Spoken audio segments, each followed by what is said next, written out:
Oh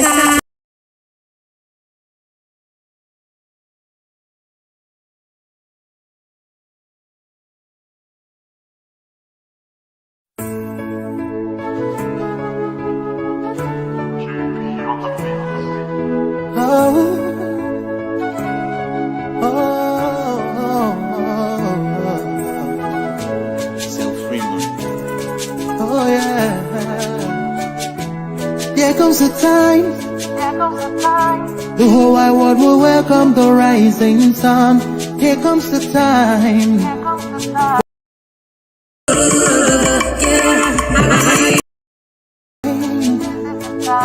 For you and I to stand together as one.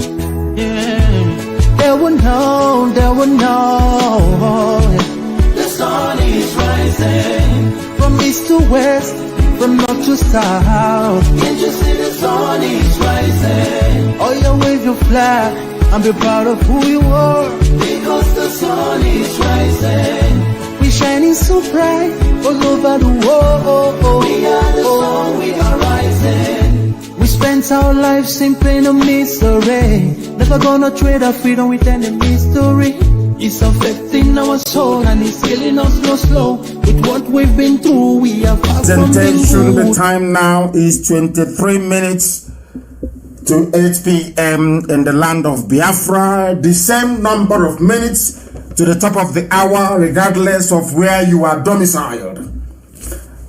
Our enemies are not relenting, but we are resolute. We are more resolute than they are. We are more determined than they are. Those of you that want to be ruled by the Janjaweed, the Fulani,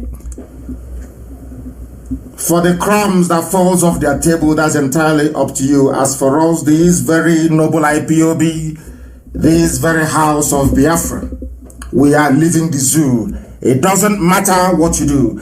And again, as I was saying, before the rude and should I say unexpected interruption, the only thing that can come out of the damnable zoological republic is misery, pain and suffering, as you are being entertained with all the shenanigans going on in the zoo. Your towns and your villages are being taken over. I said it before and nobody took it seriously, but now it is coming home to roost. The northern borders are opened, the southern borders are shut. They are streaming in terrorists and with their wares are coming in from right across the Sahel. They told you January 2020 they will open their borders in the north. It will be visa free, not even visa free, document free entry. And what are they doing? They are coming in, they are in the police, they are in the army. The terrorists are in the army, the terrorists are in the police. What is happening today? Mayhem, chaos, lawlessness, looting and criminality of the type never seen anywhere else in the world. I have been writing persistently, I have been tweeting persistently to ask the British government that created that monstrosity, the zoo. Are you people blind? You cannot see what is going on? Can you not see the level of lawlessness in the zoo? That is the reason why the amalgamation of 1914 was a mistake. The amalgamation of 1914 is a direct consequence of the intervention of the forces of darkness over the fate of the children of light, and that is Biafra. If you want your lives, let me tell you something that you don't know. The Fulanis have no homeland anywhere in the world. They see the zoo as their homeland. Do you know why they see the zoo, Nigeria, as their homeland? Because they have summed up our behavior. They understand that with a little bit of money, once you give the politicians and their elders money, they sell you down the drain. The same thing we did during slavery. The Fulanis now know that with money, they can buy off everybody. And that's exactly what they're doing. And that is why your village, I'm sorry for some of you, by this time next year, unless you support IPOB and what we are doing, your villages will no longer exist. I'm telling you the truth, they'll be taken over by the Janjaweed. And let's see then what you're going to do. And meanwhile, it is about peaceful, them and their lives, peaceful coexistence. Let's coexist peacefully. Meanwhile, terrorists are in the army.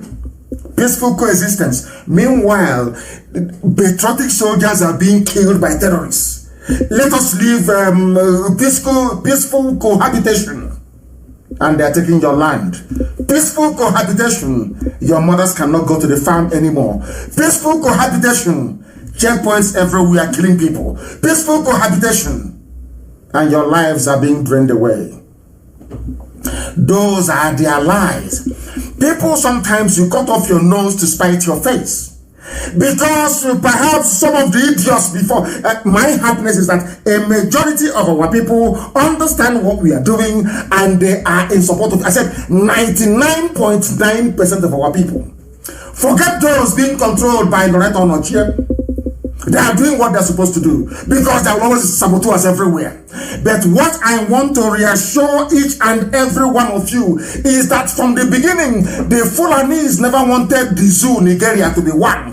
They never wanted independence. They preferred the white man to be ruling them. From time, they brought out themselves as the house niggers and Britain rewarded them for their loyalty and servitude. And we are suffering. Nobody, I think I saw somebody tweet today about revisiting 1914. That is how sensible, reasonable people ought to behave. This our brother has been asking this question all the time. All the time. Those who were at the forefront of independence for the zoo, Nigeria, we are all southern politicians. Anthony Nahor, Nnamdi Azikiwe, Awolowo, and all the rest of them. In the north, these people trying to educate you about the love of zoo Nigeria, they are the ones that went to a conference in Lagos and walked out and said, if you don't allow a white man, the British, to continue to rule these black people here, including us, then we don't want Nigeria. Fulanis opened their mouth and said they want to be slaves to the British. And as a reward, Britain gave them the zoo to manage for them. That is the reality today. Ask yourself, what did Jonathan do? During the time of Jonathan, before Obama connived with Cameron to remove Jonathan. Everywhere in the world was, oh, Nigeria is bad, the corruption, the government is failing. But now, not only do you have corruption, you have terrorists, terror killers and murderers in the army. The government is taking murderers and killers and putting them into the army. Not only that, you are hearing about the type of looting that will make you vibrate. A woman, Sadia, whatever her name is, took 850 billion, squandered it. Olisabetu is in jail for 400 million naira only. She's Fulani. All of you are there, everybody, both Yoruba, Oduduwa, both all of you from Biafra land, every ethnic nationality, they made all bounds. How many are these Fulani people? Let me ask you a simple question. All these Fulanis, they make sure you don't have electricity. Some of you don't know that the lack of electricity is a deliberate government policy to impoverish everybody. So you don't know that? They used what I call the maxim of the Soviet era Communist Party. You see chicken. I want to tell you how a black person behaves. You see chicken, organic chicken, okoko, chicken. Go and bring a chicken tomorrow morning. Suffer that chicken very well. Start to pluck all the feathers. Pluck all the feathers from the chicken. You see the chicken will be crying as you're plucking all the feathers away from it. After plucking all the feathers, starve that chicken for a day. Believe you me, on the third day, put corn in your hand or rice. That chicken will come to you. That chicken will forget what you did to it. It will forget all the pain and all the torture. The only thing that matters to the chicken is that piece of rice you have in the palm of your hand. That is the way that black people behave. That is the way that the British made us behave. That is the way that the Fulani Janjaweed is making us behave today. No matter what they do to us, it doesn't matter how much they rape our daughters. It doesn't matter how many of us they abduct. It doesn't matter if you cannot get from Zaria to Abuja or from Kaduna to Abuja. It doesn't matter how many bandits you have. It doesn't. Nothing shocks us anymore. No amount of bad news is even going to move us anymore. As long as we are hungry, and we are crying and we are asking, let us feed the stomach. I said this thing before about black people. When we started this very movement, I said to the whole world that the problem you have in Africa is that a black man can never put away the need of the stomach in order to pursue the liberation of his soul. He will always put the stomach first. And that is the mess we are suffering today. And that is why when people ask, how about 1914 amalgamation? I said to them, it was the stupidity of the South that allowed the Fulani Janjaweed to take control of our lives. And that is why we are suffering till this very day. In a country where all of you saw it with your two naked eyes. You knew that the elections were rigged. You knew that Biafrans were disenfranchised in Lagos, disenfranchised in Kaduna, in Zaria, in Abuja. Everybody saw it. The EU observers noted it in their paper. Some polling stations were burnt down. All of you saw all of these things. Now let me ask you a question. How do you intend to change all these things? With this your attitude of 2023, 2094, Edo State, or Basteki versus whoever. Let me ask you a simple question. Have you suddenly forgotten all the things that happened in the past? These are the things that make me wonder what type of God created an average Nigerian. I don't understand it. Anyway, you're not created by God. You were created by Lugard. Now you understand it? Because people are fooling themselves. People are fooling themselves. There is something written in the Times newspaper. And I want this thing to be published, please. I want it to be published tonight, immediately. I want it published on my page. I want people to understand a letter that was written in the Times of London. July 15, 1998. I repeat, the Times of London, Wednesday, July 15, 1998. Let me read it for you. It was written by a white man. You understand? Written by a white man. His name is Peter Smithers. Peter, P-E-T-E-R, as you have Peter. Smithers is S-M-I-T-H-E-R-S. He wrote it. He was writing to the British government. He's a white man. He's British. As I said before, the British people are very conscientious. An average Briton is a nice human being. An average Englishman, an average Scottish man, an average Welshman, an average Irishman, they are wonderful, beautiful people. But once you take them away from the streets of London, or Belfast, or Glasgow, or Edinburgh, as the case may be, or Cardiff, and you put them in the Foreign and Commonwealth Office, dealing with colonial matters or dealing with Africa, they turn into beasts, they turn into monsters. I don't know why. Somebody wrote a letter. It's called the Nigerian Lesson. This is in the Times of London. As I repeat, Times of London, Wednesday, July 15, 1998. Somebody kindly sent it to me, and I'll read it so that the whole world may hear. This is from Sir Peter Smithers. He's a knight of the realm. The proper sir, not the sir you have in the zoo. These are the proper, these are the knights of the realm of the British Empire. Now listen. Sir, I'm now reading verbatim the letter written by Sir Peter Smithers to the Times newspaper of London. Listen, sir, during the negotiations for the independence of Nigeria, the view of the Secretary of State at that time, with which I agreed, was that in Nigeria, we should attempt to put together a large and powerful state with ample material resources which will play a leading part in the affairs of the continent and of the world. This was attractive, but it involved forcing several different ethnic and cultural groups into a single political structure. The negotiations were complex and very difficult.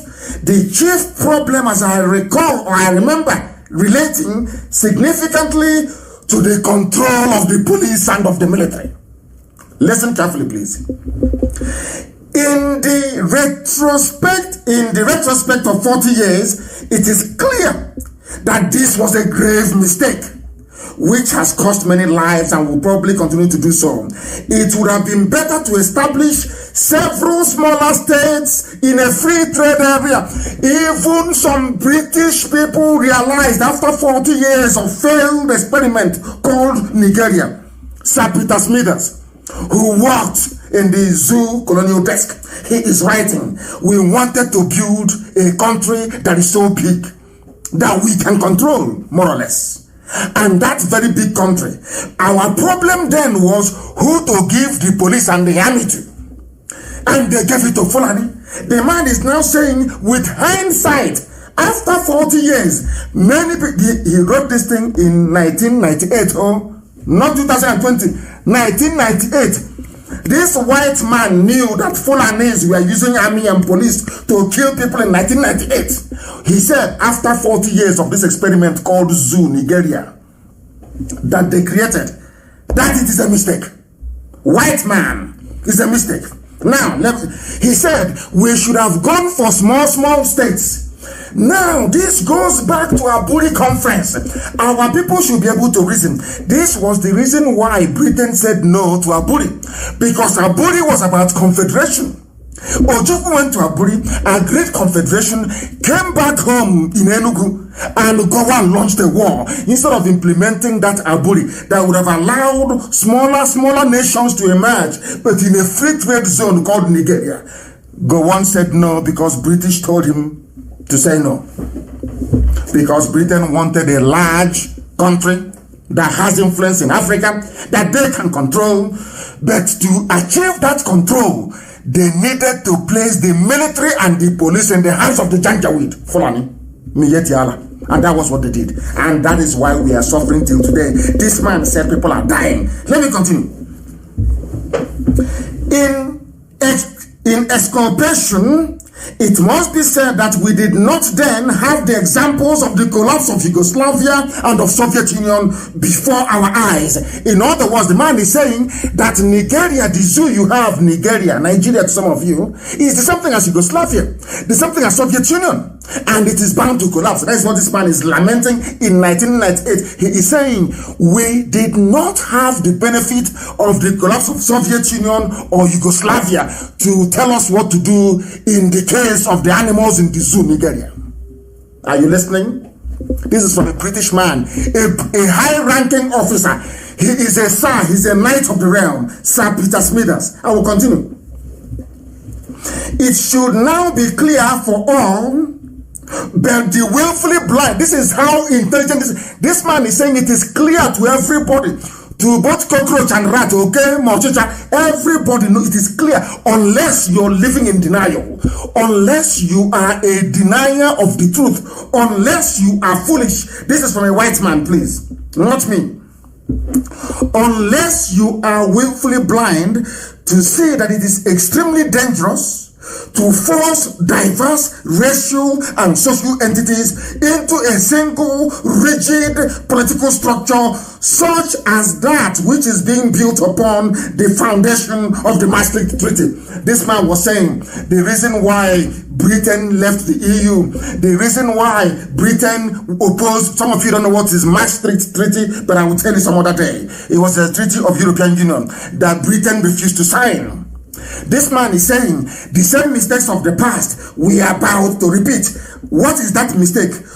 To willfully join together. He said it is extremely dangerous. A white man is saying is that Nigeria as it exists today, Nigeria, is extremely dangerous because you are forcing diverse racial and social entities into a single rigid political structure that is unsustainable. Now, recent history, according to this man, Peter Smithers, sir, of course, he's a knight of the realm. Recent history suggests that it would be best to complete the development of the common market and to call a halt to political integration in Europe. These are the people of Brexit. They don't want Britain to be a part of one big political superstructure. The man is saying the same thing we built in Nigeria that is costing lives. And who is this man that wrote this? He said, I am, sir, your obedient servant, Sir Peter Smithers, listen to his title, Parliamentary Private Secretary to the Minister of State and the Secretary of State in the Colonial Office from 1952 to 1959. And he lives in Vico Makote in Switzerland. Are you listening? These are people that knew that putting a country together, people of diverse social backgrounds. In Igbo land, am I the same thing with a Fulani man? The answer is no. I am related to Efik, to Ibibu. I'm related to Eshan, as they call it, to Piacha. I am related to Ikonomiko, the people who are there. I have relationship with Urobo. I know I can relate to Isoko culture. I can relate to Ishekiri culture. But can I relate to Fulani culture? The answer is no. Maybe even to an extent, I can relate to Yoruba culture, Yoruba culture, to an extent. But do you think I can ever relate to Fulani culture? Of course, the answer is no. Because Fulani runs a feudal system, a rank-added system, where one big man stays at the top and gives you tea in the morning and asks you to go and stone somebody and you can't do it. That's what they do. Do you see the difference between an egalitarian society and one that is so structured that order will come from the emir or from the sariki or whoever? We are not like that. That is not democracy.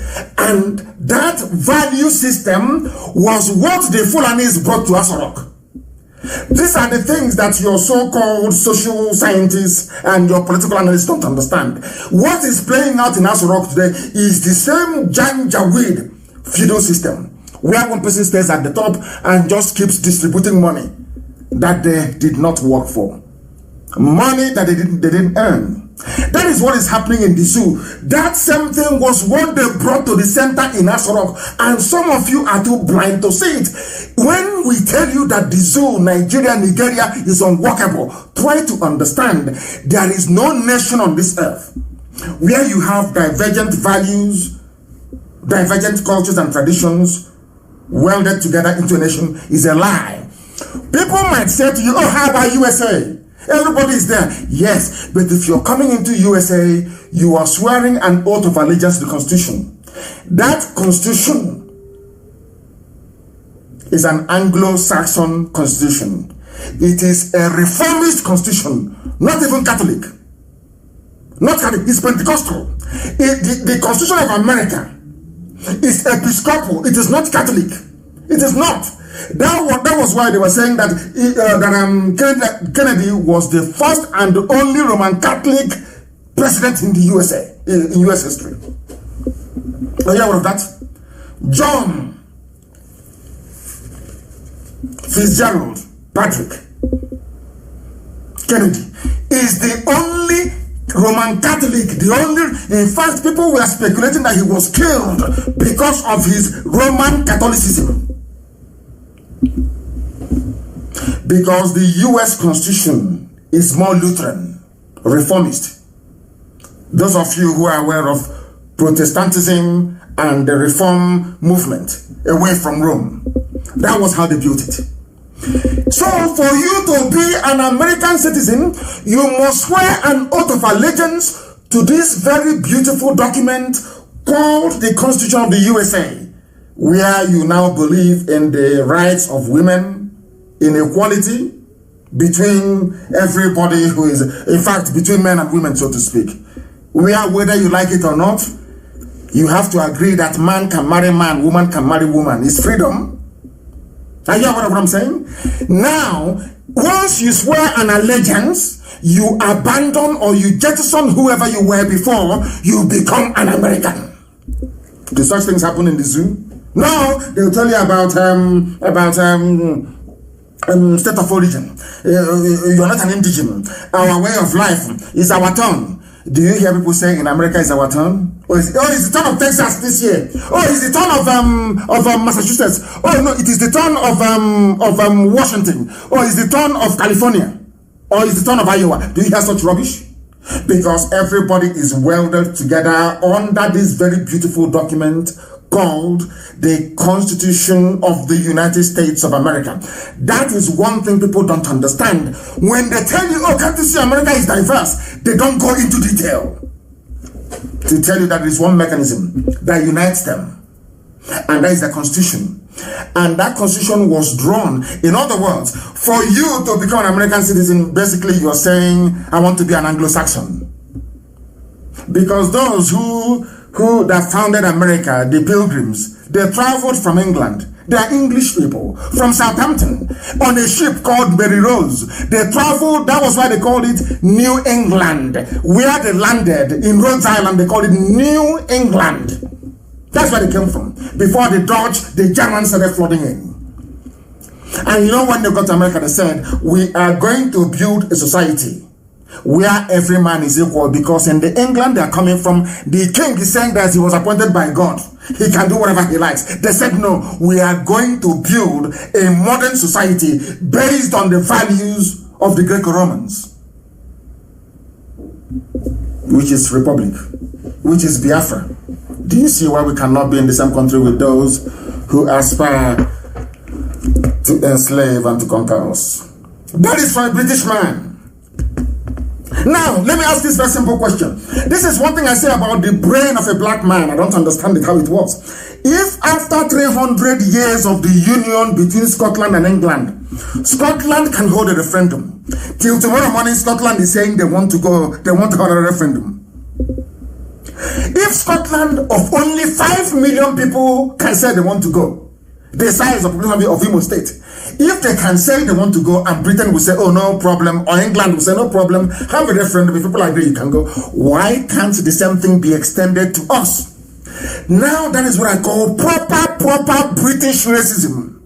Oh, you are giving or considering referendum to Scotland because they are white people. You are saying no to Biafrans because they are black. I need people to understand this, and it is quite bizarre that till today, anything Britain says, it's what goes. Now, I want to ask people, if that is the case, if anything that Britain says goes in the zoo, Nigeria, tell me where your freedom lies then. Where is that freedom you claim you have? To have your own passport, to have your own flag, and all the rubbish that comes with it. A very simple question which zoo people can never ever answer. Scotland has the right to be free, but not Biafra of over 70 million people. Tell me what type of race you're doing. Black Lives Matter. Tell me what other form of racism is worse than that one. So, whites can be free in Europe. They can be free. Scotland can have devolved parliament. But in Britain, no, we need Nigeria to be one. Always one. Why? Because you're God. Because you're white, you're British, you're God. You decide what happens. You decide who lives and who dies. You're playing God. Ordinary, no, I won't say ordinary. Scotland is very great, of course. Scottish, only 5 million people, they can be free if they want to be. Biafrans, 70 million. You cannot be free. And people fail to see these things. Our people fail to understand the implications of all these things. That is what disturbs me. That is what leads me all the time to question the quality of education that some of your PhD holders even have. I question it. The right to freedom of association, which is what we are doing in IPOB, is fundamental. When you take away a people's right to choose freely, you force them into violence. I want to make this very clear tonight. They've been pressing us. They are in my house this evening as I'm preaching to you. They are forcing us, and all their friends and their cohorts will not see it. All their friends all over the world, nobody, even somebody have all gone blind. You can see the intimidation. You can see the killings, well documented from time. No one has been held responsible for Paul. No one has been held responsible for National High School Aba massacre. No one has been held responsible for the Isiama Faruku massacre, Operation Pattern Dance. People can see these things. They choose to turn a blind eye. Our madness will start very soon. And when it starts, I have all these things documented. When you talk rubbish, I will bring out one and I'll show it to you. Because what the Fulanis are planning is very, very bad. Every time they tell you peaceful coexistence, that is their mantra. But their Fulani terrorists are busy killing you. Peaceful coexistence. I want to say to Britain tonight, this very message we are giving is directed, as somebody wrote quite succinctly, at the conscience of the world. I want Britain to answer me this very simple question. Britain, why is it, I ask you, that 5 million Scottish people can have independence if they want, but not 70 million Biafrans? What did we do to you? How did we offend you? You went to wars with Scotland in the old. You fought wars before you conquered us and gave us to the Janjaweed. I'm asking Britain, what is the rationale? Just tell us why 5 million white people can vote to be free if they so wish, but not 70 million black people. Do you see the proper racism? Do you see why we're against BBC and BBC and all the rest of them? Do you now understand? Can the Efulefus and the traitors understand what we are saying? Because perhaps your brain is so tiny. You have no brain, you have no capacity to comprehend. You are not learned enough, not educated enough. That is why you are mad in stupidity and ignominy. Very, very sad indeed. Now, they tell you every day, we want peaceful coexistence. If you ask Garba Shehu, he will tell you peaceful coexistence. Any idiot you ask from the Fulani Caliphate, peaceful, but are you peaceful? You Fulani, you talk about peaceful coexistence. Aisha Buhari, in her capacity as the head of state of the zoo, everybody is peaceful coexistence. Let's improve security. I'm asking you, Fulani, are you peaceful? Let us find out. They released somebody who claims he's a former, not claimed, but a former terrorist with Boko Haram. They asked him a question. He said, I can't remember the number of people I have killed because there are so many. This is the type of person in an army. And the people go to sleep and they wake up every day, they pretend everything is normal. This is something I can't understand. People go to sleep, they wake up in your army. They can post this man to your village. He said, people go into the army, isn't it? Maybe due to your rank, you've done very well in military school and all the rest of it. This one, his only qualification is that he has killed so many people. He has killed so many people that the only thing the Fulani hierarchy in the zoo can think of is put him in the army. Tell me what he's going to do when he sees a very pretty girl in your village. Because they know now, the Fulani know they can kill anybody and they will get away with it. They killed the daughter of Fasoranti, their funny leader. Has anything come of it? I think people made noise on Facebook and on Twitter. All of us, we are writing, Fasoranti's daughter is dead. Did anything come of it? No, nothing. Now the Fulanis, they understand, as long as Daddy Britain is there to protect them, because anytime something happens in the zoo, the international protocol says that you first go to the colonial master. Anytime there is a problem, you must first consult the colonial masters. I learned this lesson in 1997. I went to the USA ambassador's residence in London, Grosvenor Square then. 1997. I went there with my good friend Ifeanyi Irebu.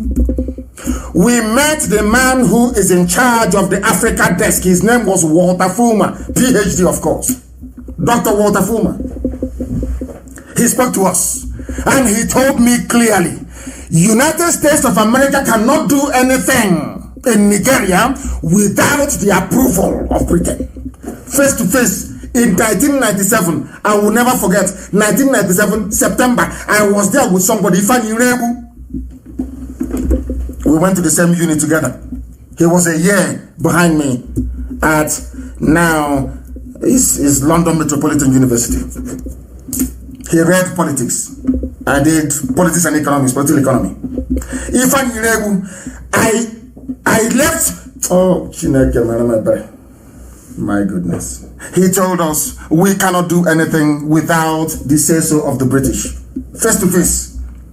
The places we have been to, the things we have seen on behalf of Biafra, you won't believe it. You can't believe it. Now, let me tell you something you don't know. His name is Usman. He is one of the 602 ex-Boko Haram terrorists who completed their de-radicalization, rehabilitation, and reintegration program in July, according to a report by a Zoo newspaper. Now they asked him, he said he is thanking the Nigerian government for giving them a new life. Usman said, none of us was killed during the deregulation process. I really enjoyed my stay in the camp, but people who are not armed are being killed. All of you are quiet. All of you must remember what I'm saying, and my happiness is that every program we make, we have it in storage somewhere. You people are here now, laughing, drinking your gulda, having fun, when people who are not armed, just holding a meeting, they are being killed. The army of the zoo, their police is in my house in Isiama Faruku, terrorizing people. We are somebody that said, I have killed so many people, I can no longer count. That person is in the army. But those that have not killed anyone, the army is in their homes killing them. Now tell me how stupid people can get. You think we've forgotten? No, we have not. I'm saying all these things because when our own madness starts, you will not blame us.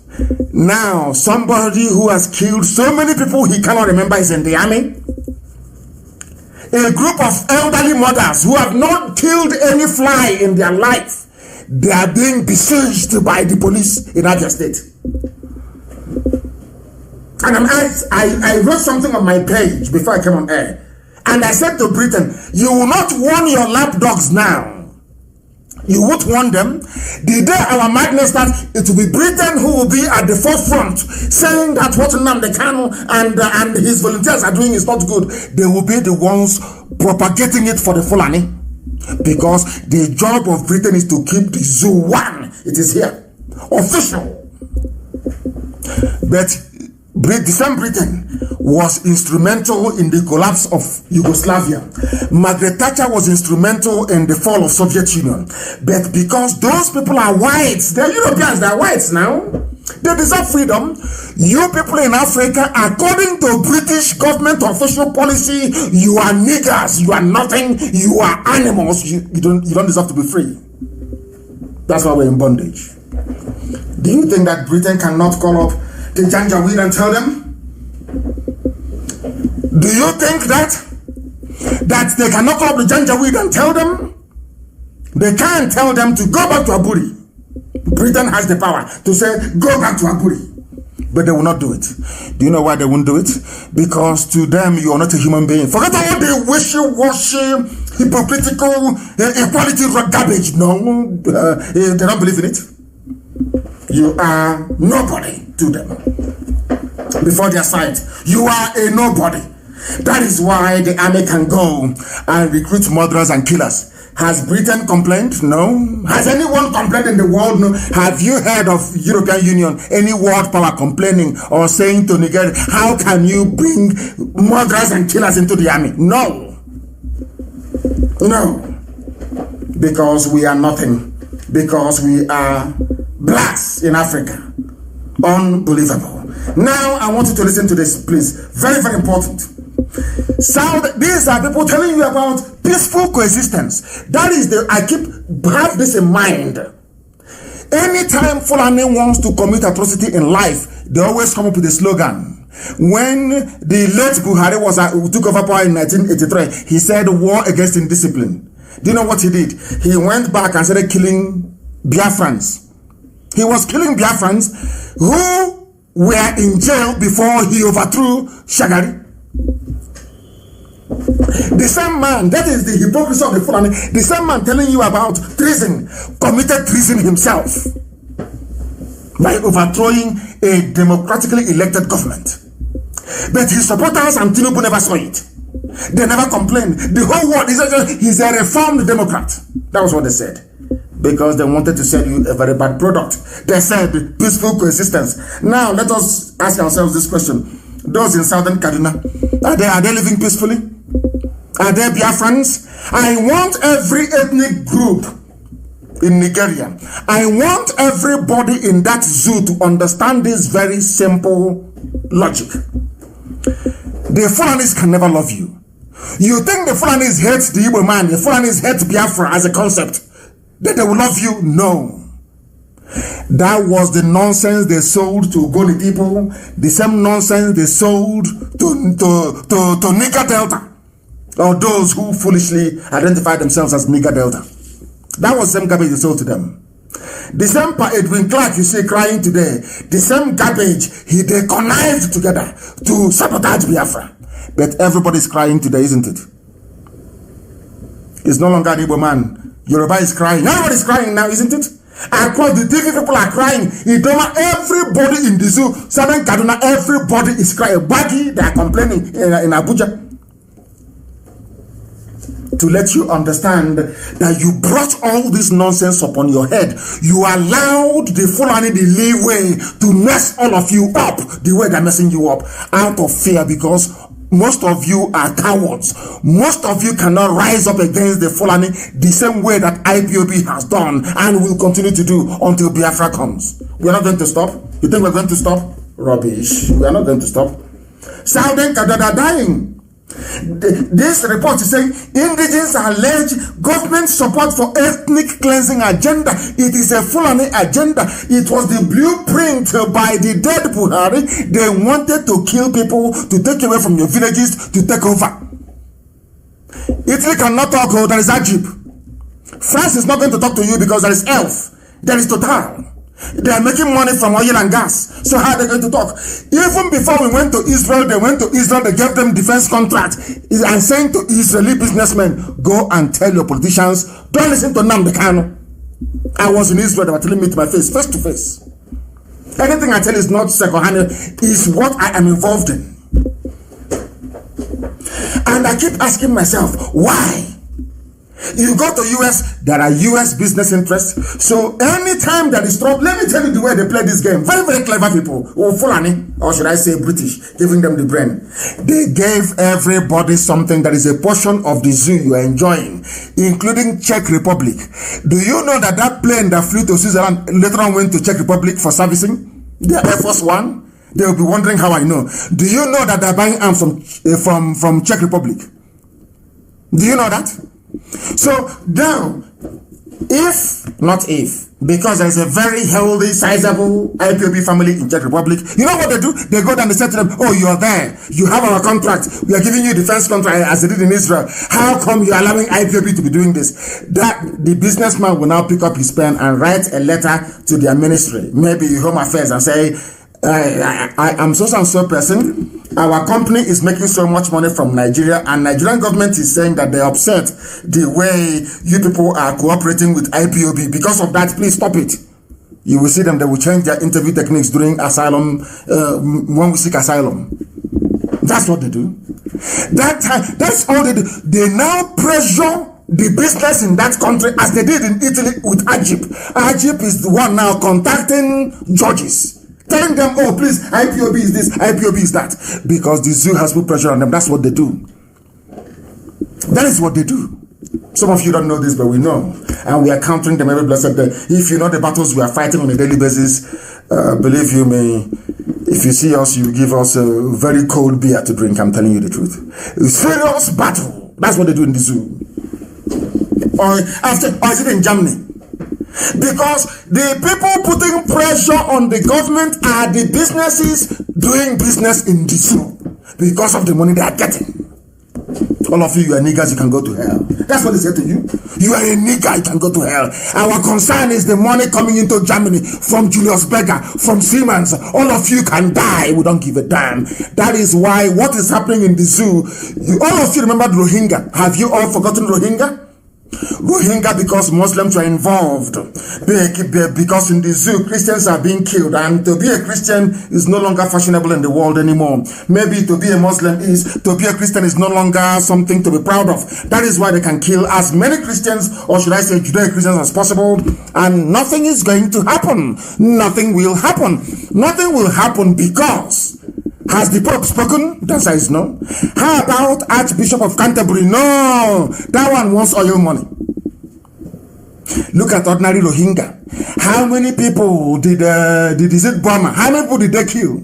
Was it Myanmar?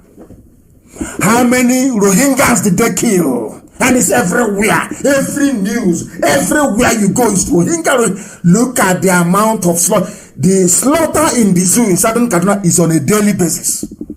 Has anyone complained? Have you heard people coming to say, oh, we are going to investigate? No, we are the ones, IPOB, pushing and keep pushing for U.S. Special Envoy to come to the zoo to see the level of carnage and mayhem going on. These are things you need to understand. Now, Minyat Yala are the ones responding. They are saying that ethnic cleansing and genocide is not true. Now, Minyat Yala, the fourth most deadly terrorist group in the world, they are now the government of the zoo. Some of you don't know this, but we do. Well, all of you, we are there. When they gave Minyat Yala 100 billion, what did you do? What did you do? 100 billion given to a terrorist group. And some people say, we support the government. We support what they're doing. You support a government giving 100 billion. That is funny for you. 100 billion to a terrorist group, the fourth most deadly terrorist group in the world. Fulani headsman Minyat Yala. All of you were there, sheepishly looking, and you did nothing. Only IPOB complained. That is why I say that in my next life, I don't think I will come close to Africa, believe you me. When I hear about people being stupid, but you have to be on the ground in the zoo to realize how daft our people are. People are lamenting. A 93-year-old woman, Mrs. Azumi Boka, her community were amongst those that was attacked during the latest attack by suspected armed headsmen on Gonan Rogo community in Kajuru government area of southern Kaduna State. In Kaduna State. These are the amounts of killing taking place. People are dying and being slaughtered every blessed day. Every blessed day people are dying. No one is talking. Britain is not talking. France is not talking. EU is not talking. Nobody is talking. Do you know why? You are blacks and you are niggers and nobody gives a damn about you. Until you give a damn about yourself. Because Fulani is taking all of you. All of you. Not only that, we have said this before, because the aim of the Fulani is to take over everywhere and bring in their people from the Sahel. So they can now say that Nigeria is Fulani homeland. Some of you are too foolish. You are blind, you cannot see. But we can see. Is this only Biafra that is suffering? All of you that ganged up against Biafra, how far? Now, I'm asking you. Are you having fun? All the lies they told you, all the lies they told you through go on, all the lies, the deception, the deceit. Everyone is the problem. Biafra is the problem. Where are we today? Are you having fun in the zoo, Nigeria? The answer is no. Now, let us even go to those that fought for them. The bulk of the soldiers, I keep saying this all the time, only if the soldiers can put the need to save their lives and their communities over and above their stomach. Those that fought the war were those from the Middle Belt, or maybe those from Kandem Borno Empire, which is Borno State. Even there in Borno State, they claim they are all Muslims, so I want you to understand the game plan of Fulani. You know, when the Hausas want to rise up, they show them to say, we are Hausa Fulani. It's a lie. If you're Hausa Fulani, how come there is no Hausa man who is an emir? Show me one Hausa, show me one emirate being controlled by a Hausa man. There is none. And that is where all of you are heading to. The mentality of the Hausa, so reduced and so almajirized, that they can no longer rise up again. Only if they listen to this gospel and develop some brain. The baggy people in Abuja, are you not agitating? Baggy in Abuja, are you not agitating to be free from the shackles of the Janjaweed? Some of you don't know this. Do you know that Abuja indigenous, the baggy, do you know they're agitating? People don't know these things, you know. Do you know that most of them are Christians that they're agitating? They said, oh, the North is Muslim, the North is one. Rubbish, pure rubbish. If the North is one, why are they attacking the home of the Shehu of Borno? Why are they attacking it? You know that it was only the Borno people that resisted the Fulani when they came. The Shehu of Borno fought them. You know the Fulanis, they don't forget. They've not forgotten. That is why the height of the terrorist activities going on in the zoo is in Borno. The Fulani wants to break Borno at all costs. Do you know that people from Borno State are not Hausa people? Are you aware of that? Do you know that people from Borno State are not Fulani either? Do you know that people from Borno State are being killed by Fulani people?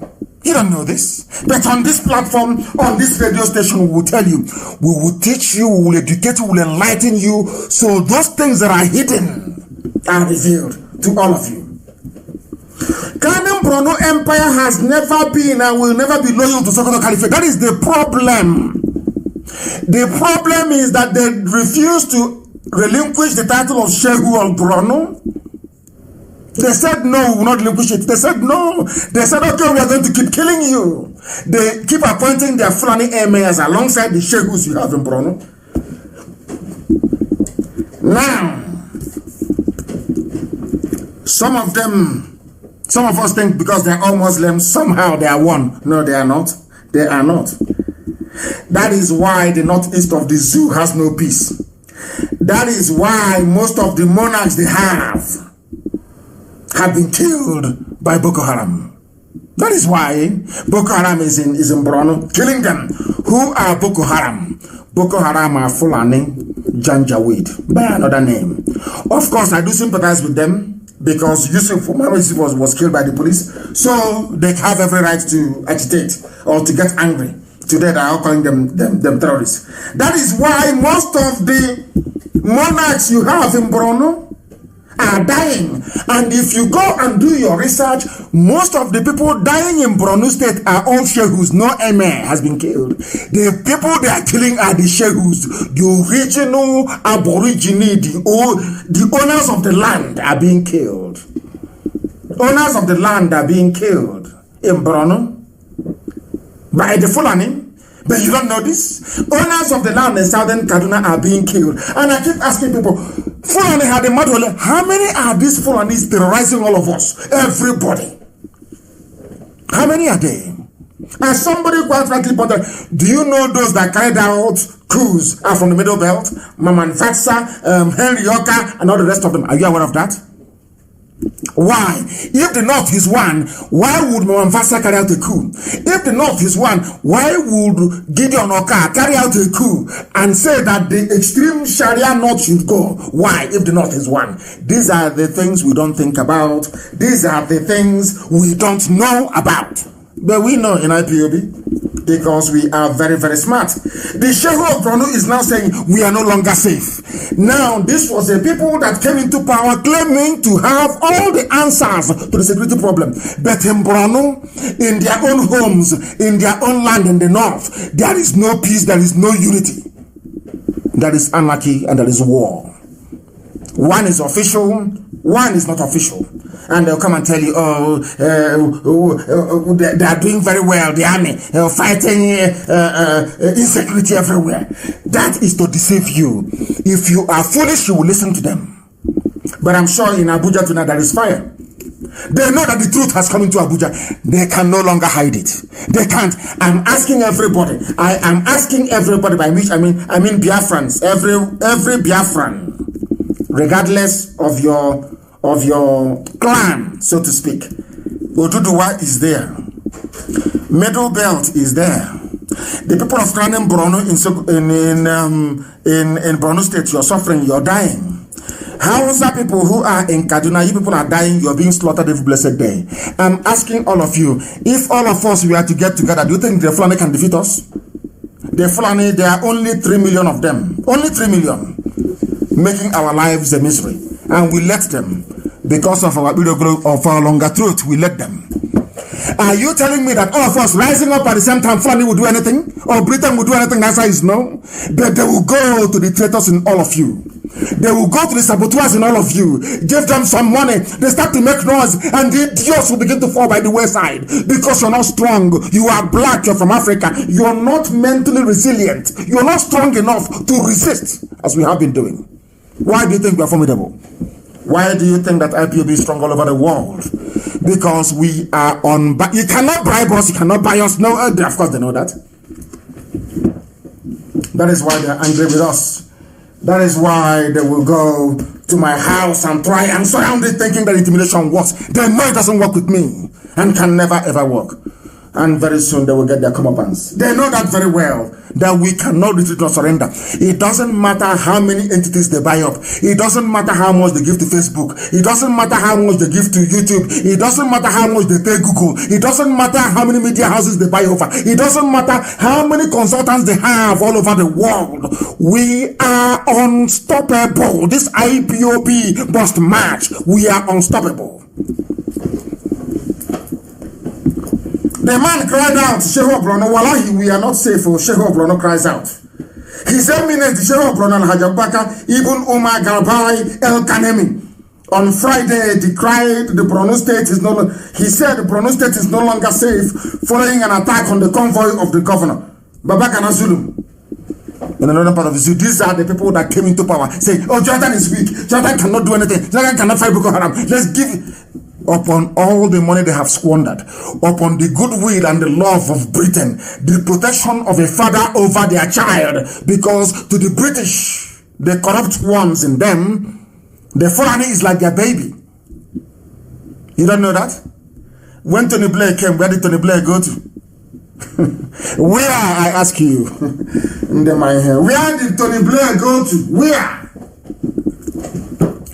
All of you, the same thing they did to the middle belt. You know, what the Fulanis do very cleverly is that they take you off one after the other.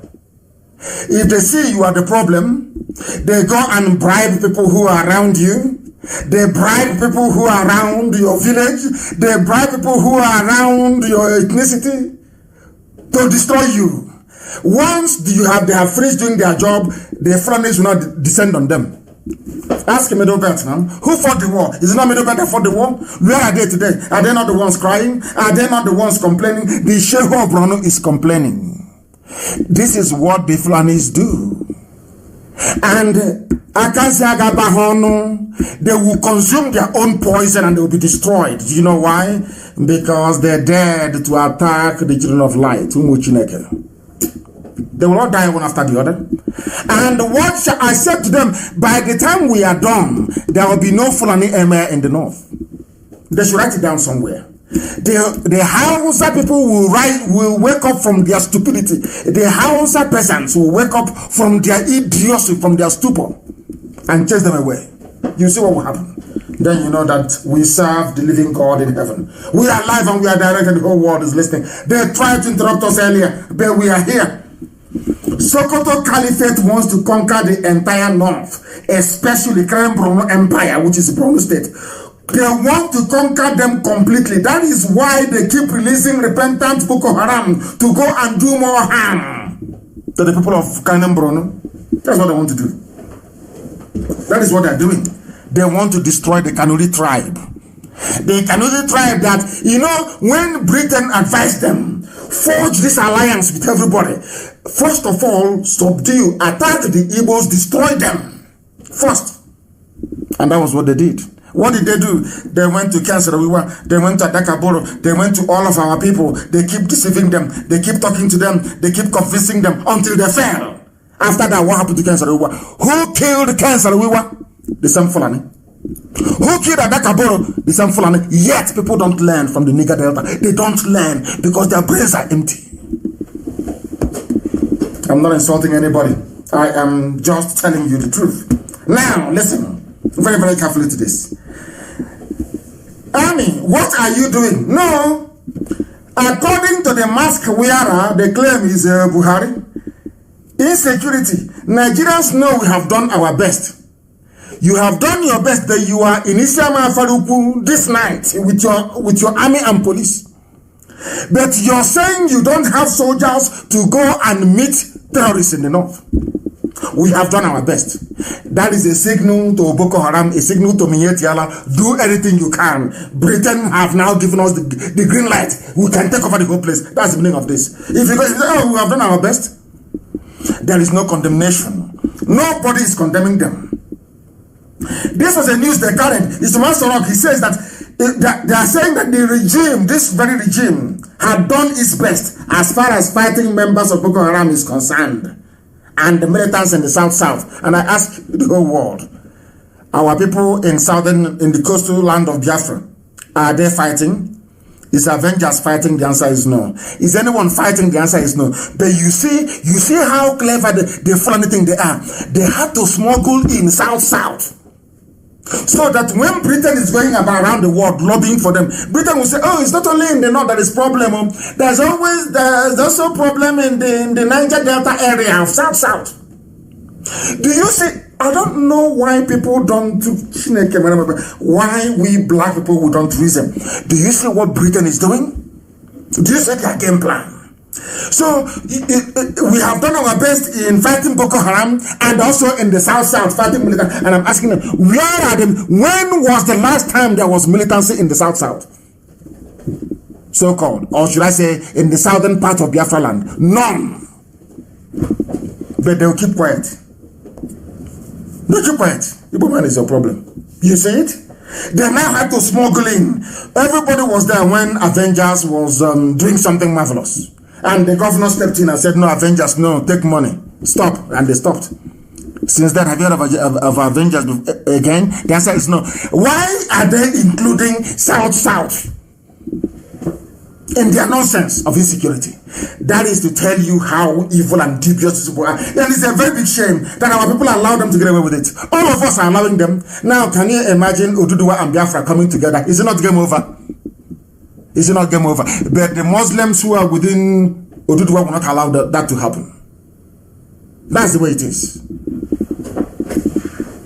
But it is too late. It is bound to happen anyway. It is bound to. That thing that Azikiwe and Awo failed to do, this generation must do it. To put an end to all this rubbish that is happening in this zoo. If you are doubting us, let me now give you the confirmation of what is going to happen to all of you. Those of you who are listening in Abuja, those of you who are listening from Moscow, in Russia, all over the world, listening to this, because the whole world is listening. People are listening via app, you are on my Facebook page, people are listening via FM, others are on satellite. We know the whole world is listening. Let me tell you what is going to become of your village in 50 years' time. This is a headline from a Zoo newspaper. Tension heightens in Jos over alleged plan to install an emir. In Jos is a Christian territory. Jos. You know, that is the area that Gowon comes from. All those people that betrayed Ironsi, all those who said Igbo man is your problem, all those who were brainwashed into believing that Biafra was the problem and not the solution. But today I am glad they see Biafra as the solution, and I welcome all of them. I am not going to hold the sins of Gowon and Danjuma over the heads of innocent people. Of course not. They were deceived. What is happening in Jos today? If you recall a few years ago, what is happening in Southern Kaduna was happening in Jos. Go and Google Jos violence, religious violence. It is there. Countless reports were produced by a joint parliamentary committee in the United Kingdom on Jos. They used to do a prayer, a vigil, pray for Jos. In London, they used to do it. Do you know why they were fighting and killing you all those years? It is to install a Fulani emir, and it has happened. This is a headline published only yesterday from a Zoo newspaper. Tension heightens in Jos over alleged plan to install emir. Tension heightened on Friday in Jos City and Bukuru Town in Plateau State over an alleged plan by some people to install an emir in Jos South local government area of the state. The tension arose when an invitation card purported to be from the Bukuru Emirate. They are from an emirate. You see where they have their mushroom huts now in our town. Near 9th Mile. If you're coming from Onisha into Enugu, you see them on the right hand side. They are in Okwa. They are in Eboim. They are in a few other places in our land. In 50 years' time, they will present to you the emir of Okwa West.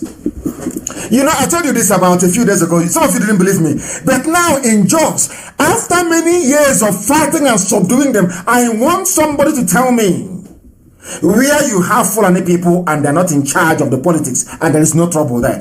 Anywhere they are, the only way you can have peace is if they have their emir, if they control the local council. If not, there will be war and unrest. Now they have gone to Jos. They want to install an emir. You see how miraculous God is? You see, the same people from the Middle Belt that fought Biafra and said that Biafra will not come, today their own land will not be for them. The emirs are coming. And who are the emirs? They are Fulani. They are coming into Jos. He's here. Are you going to stop them? Who is going to stop them? You can cry, you can lament, you can shed blood. Blood can come out of your eyes. No one is going to save you. Only Biafra can save you. Only IPOB can save you. Isn't it very ironic? The same stone that was rejected, the same Biafra, they said, don't go near to Biafra. Biafra is bad for you. Now Biafra is saving you. Now, who do you think will save you from the Fulani? Installing their emir in Jos. And once they install the emir of Jos, is over now, is it not? It becomes, it's an emirate, it's now a Fulani territory. And all you Christians in the Jos, you'll be slaughtered and massacred even more. Only Biafra can save you. Go and support what IPOB is doing. IPOB, we want to save everybody, not just a few people, but every single human being. This is the confirmation that drives me mad with our people. You saw what happened to Hausa people. History is there. You can now see what is happening in Kanem Borno, which is Borno State. You can see what's happened to Bagi people in Abuja. You now can see what is happening to Jos people in Jos. Yet you cannot see. You people are foolish. You still want. Why are they putting an emir in Jos? Because of one Nigeria. If there is no one Nigeria, can you? If there is Middle Belt Republic, will you have an emir in Jos? The answer is no. Now you understand us, don't you? You understand us. We are always right. Some Efulefus don't like it. But the fact is, in a debate, we are always right. We always win. Always. Elohim will always justify us. Always and without fail. Sokoto Caliphate is everywhere. They want to conquer each and every territory. Just you are receiving it. Why? I keep asking, why are you people blind? Why? Where is your so-called intellectualism? Oh, I have PhD. Oh, I have a master's in this. Where is it? Can't you see history? What happened to Hausas, happened to the Wagi people, happened to Nupe. The same thing happened to a part of Igala land, of course. They forced the ruler of Igala, the Ata of Igala, to convert to Islam. The same thing is now happening in Jos. It is happening in Jos. You people cannot see. The reason why all these things are happening is because of one Nigeria. One Nigeria. And today, the terrorists are now in the army. Who is going to save you? Is it Britain or CNN? Who's going to save you? Nobody now. You're a nigger. And to make matters worse, Bill Gates wants our population to reduce. So if the Fulanis are helping them to kill people, hey, the better for everybody. Some of you don't know this, but we are telling you, where is your common sense? I remember when the whole coronavirus issue broke, people had to look back to history, to the Spanish flu for guidance. Why are things happening to human beings now? And you cannot look back into history to understand how virulent and how dangerous the Fulanis are for your lives. You don't know how dangerous they are. Very, very dangerous. And the funniest thing is that some Europeans will support them all. Don't get me, of course, the one they're getting from the zoo. If you're a country and you have a contract for life, as Julius Berger has in the zoo, why because of a bunch of niggers, you forget that? Of course not. A few niggers can die whilst you keep cutting away your money. The reason why history exists is so that you can look at it and learn something from it. Look at Southern Kaduna. There is a comprehensive report released by the Center for Inclusive Governance and National Development on the role of the federal and Kaduna state government in promoting the killing of the indigenous people by their Fulani kindred.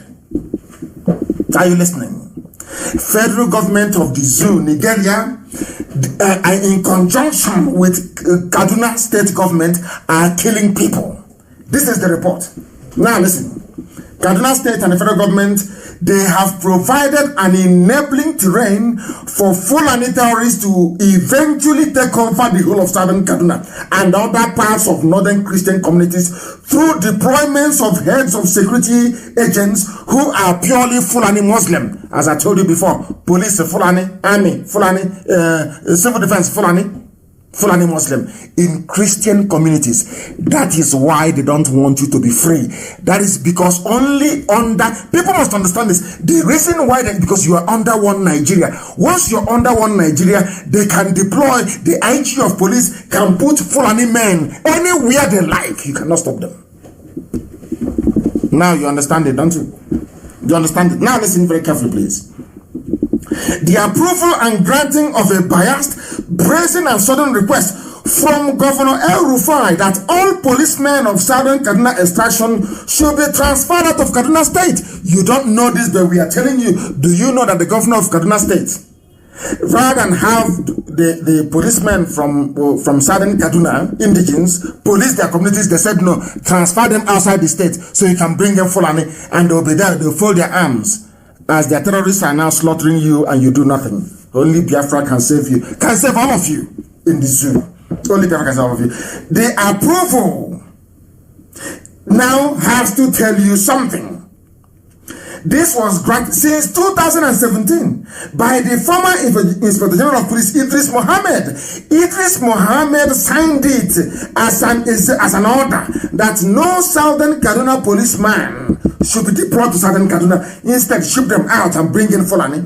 So they'll be there watching as people are being slaughtered. Since the creation of Kaduna State, that all the combination of all the heads of agencies deployed to serve are skilled in the interest of Fulani people. Now you will be surprised. That was the same man that paid terrorists to stop killing indigenous people. Now, who is the governor of Kaduna State? He's a Muslim. His name is Ahmed El-Rufai. Who is the deputy? Hadiza Balarebe, Muslim. Who is the Speaker of the House of Assembly? Yusuf Zailani, Muslim. Who is the Chief Judge of Kaduna State? Mainly Christian state, to remind you, Mohammed Lawal Bello, Muslim. Who is the Attorney General of Kaduna State? Aisha Diko, Muslim. Who is the Army GOC in charge of the area? His name is Major General Muhammad Usman, Muslim. Who is the Commanding Officer, 313 Artillery Regiment of Kaduna, Lieutenant Colonel A.K. Muhammad, Muslim. Who is the Air Force Officer commanding Kaduna Air Force Base, Air Vice Marshal Musa Mukhtar, Muslim. Who is the commander of the Nigerian Air Force Base, Kaduna, Group Captain Haidi Ahmed, Muslim. Kaduna Naval Command, they have Naval Commando, where there's no sea there, but they have Naval Command. That is the zoo for you. Rear Admiral Tanko Pani, Muslim. Who is the Commissioner of Police in a predominantly Christian state in the north? His name is Umar Muri. He's a Muslim. Who is the DSS man inside Kaduna? His name is Idris Ahmed Koya. He is a Muslim. Who is the commandant of the Civil Defense Corps in Kaduna? His name is Babangida Utusema. He is a Muslim. Who is the controller of the prisons in Kaduna? Sanusi Dan Musa, Muslim. Who is the immigration controller in Kaduna State? His name is Mr. A.A. Bauchi Islam. Who is the Corps Marshal, that's road safety in Kaduna State? His name is Garuba Rimi, Muslim. That's for the role. You see, very few Fulani, but they occupy everything. And instead of ordinary people to open their eyes to see what is before them, they are busy squabbling and talking about one Nigeria. Talk about one Nigeria and you die in it. Now, everybody knows that Kaduna State is known to have a very large Christian population. They are dominant in at least 10 local governments out of 23 local government areas of the state. But a state which has 8 heads of security services, saddled with the responsibility of securing the lives and properties, however deliberately selected to be Muslims, no Christian in it. No Christian whatsoever. That tells you all you need to know about the zoo and how the Fulanis operate. And that is how they steal your mandate. They bring somebody from number 4 to number 1, and nobody can complain. That was how they finished off Zangon Kotaf, the government area, where El Rufai mandated a committee to produce a white paper that will help him take the land of the people and give it to the Fulani terrorists. These things are happening in a place where they claim they have democracy, and all of you are quiet. The more you are quiet, the more the Fulanis will decimate all of you. Now, the zoo, remember, these same people, let me tell you how, you'll be wondering, how do they make their money? How do they keep all of you quiet? How can you have only 3 million people controlling 200 other million people? How is that possible? Because Fulani knows how to steal. They know how to steal very, very well, and I must give them credit for it. They also know how to share. They know how to distribute their largesse. They know how to do that very, very well. Now listen very carefully. The zoo was sold to China for 5.3 billion. Have you forgotten? And how many of you can remember? How many of you today can remember that the zoo was a company before owned by the Royal Niger Company, Royal Niger Company, so to speak? Sir Goldie sold, you and I, the Nigeria, sold it to Britain for, I think it was 85,000 pounds or thereabout. I'm sure that Karamonde will correct me if I'm wrong.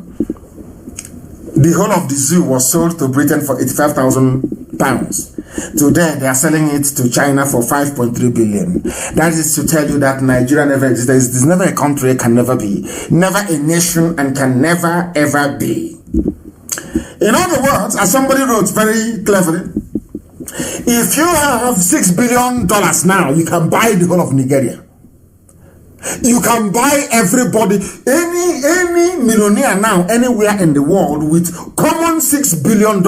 You as Elon Musk is, or maybe Bill Gates. If Bill Gates really wants to reduce the number of people in the world and wants to kill 100 million Nigerians, as he's been planning to do, all he needs to do is to dip hands in his pocket, produce only common $6 billion. And you can buy everybody. China bought sovereignty of the zoo, Nigeria, for 5.3 billion. So with 6 billion, you can also buy, you can outbid China and then buy the whole of the zoo. With some change on top.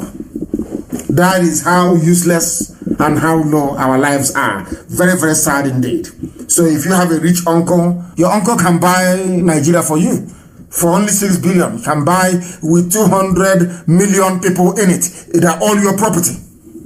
That is how sad life has become for our people. Very, very sad indeed. That is why in the zoo, soldiers are shooting dead legitimate senior soldiers in the barracks, and nothing is happening. And the woman can dip. I mean, it's the lies of the Fulani that astonish me. The way they lie. Some of you remember this lady very well, Sadia. That was the lover of Abba Kyari before Abba Kyari passed on. That was the lover.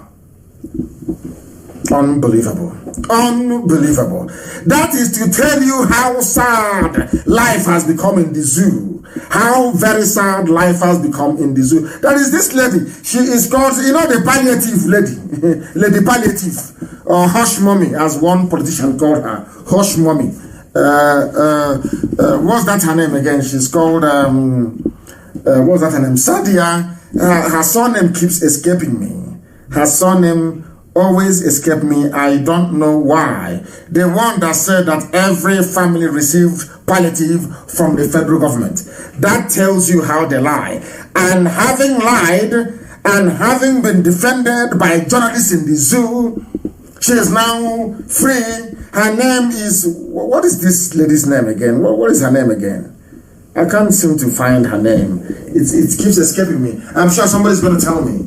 Somebody is going to tell me the name of this Sadia somebody, forgotten her full name. Is that her surname that keeps escaping me? But I'm sure I'm going to find it.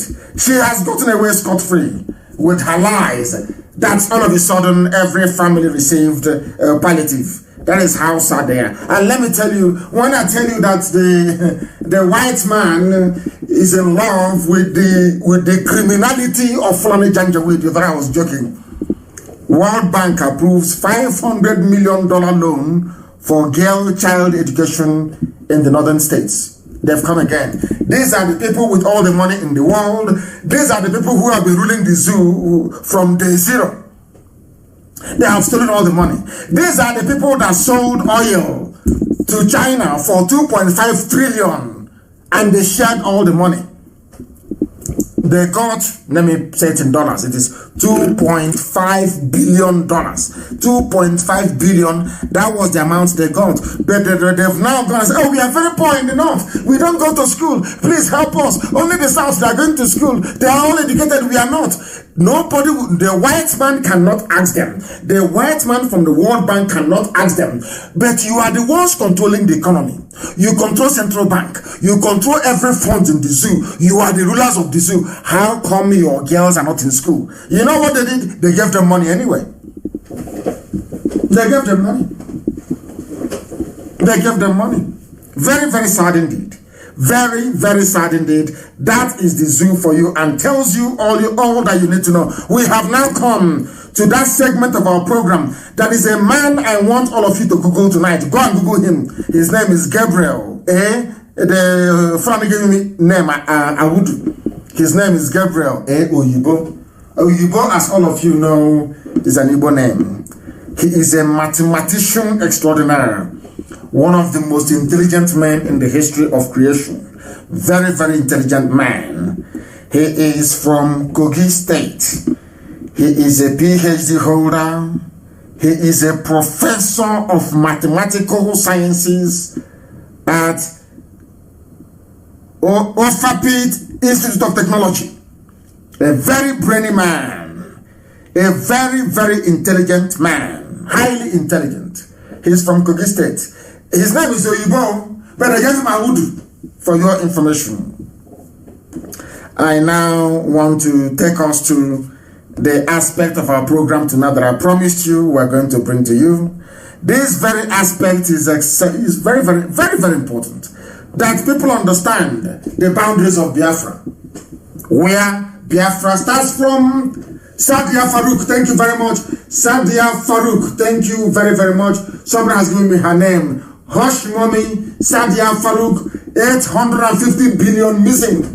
With the money, they can conquer everybody. Sadia Farouk, that is her name. That is her name. I am trying to go and get our people to join us this very evening for this very program because I did promise them I was going to go to them one after the other. I wish they can come and I will ask them questions, ask them where they come from. They are going to tell us because the whole world is listening. And I'm going to ask them very serious questions. And I'm sure that they're going to answer. I will ask them questions and they will answer. Very, very critical, very, very important. I am trying to get them on the line. Please, before we bring in Owa, can you give us your name and where you are, please? Very, very important. Our lines are not open. Our lines are not open. I am the one making this very call. Our lines are not, don't call. Don't call this line, please. I am the one to call if I need you. Can you give us your name, please, and where you are? Hello, Mazi Nnamdi Kanu. My name is Armstrong Omeje. Armstrong Omozoge Omeje. I am currently in Parkes, New South Wales, Australia. It's currently 6 a.m. in the morning, Sunday morning, 3rd of August 2020. You are in New South Wales, is that correct? In Australia? Correct. Yes, sir, New South Wales. And where do you come from, please? I am from the land of Idu. Biafra what is Idu? We don't know what Idu means. Please clarify for us. What does that mean? Okay, I will definitely, sir. Idu is in a part they call Edo State, present day Edo State. Yes. All right, we are all descendants of Idu. Edo State is a foreign name, such as, and Benin as well. We don't know what those name means, although this name Edo was derived from the son of Oromia. We'll get to that later. Tell me where you come from specifically. Okay. I am from Ekboma in present day Edo. My village is Uhiele. Uhiele, that is where I'm from. So in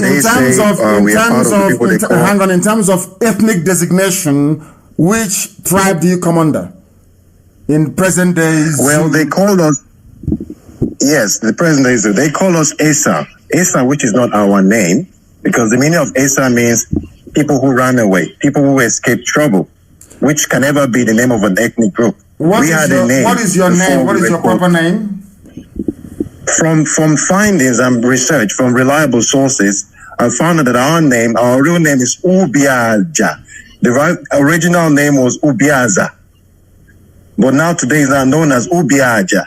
Although there is a village, one of the villages in the Esan land is called Ubiaja.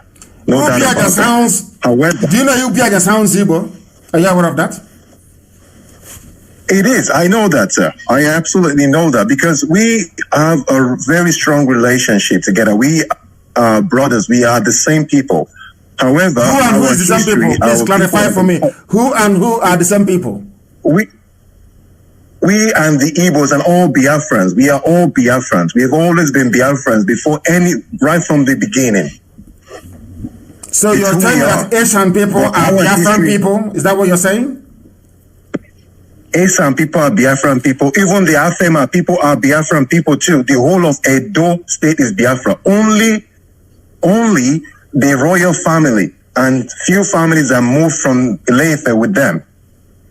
Because every part of Edo state is Biafra. Every part of, I will get to that. How many piece wrapper does your mother tie, if I may ask?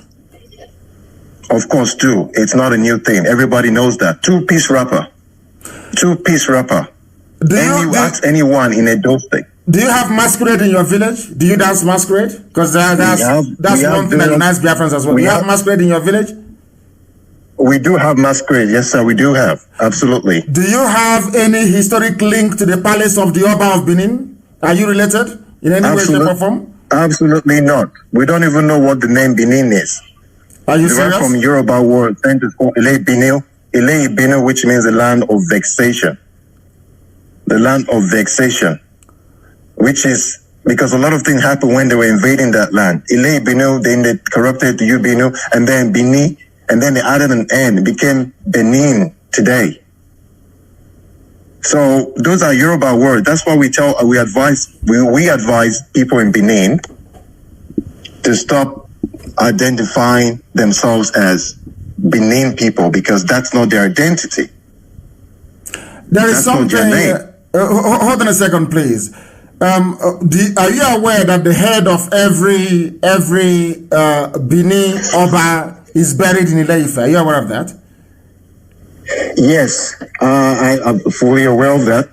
The name is... Why is that? Why would they bury the head of the Oba in Ileife? Why did they do that? Because that's their origin. That's where they came from. The Oba dynasty, everything came from Ileife. They buried, the name of the place they buried the Oba's head in Ileife is Oro. It's called Oro Oba Ado in Ileife. It's in Ileife. It's there. It's not hidden. It's not a secret. It's not a secret. It's not hidden. You can go and research this. People can go and research. It's not hidden. I want to take the head. I think. Yes. Go ahead.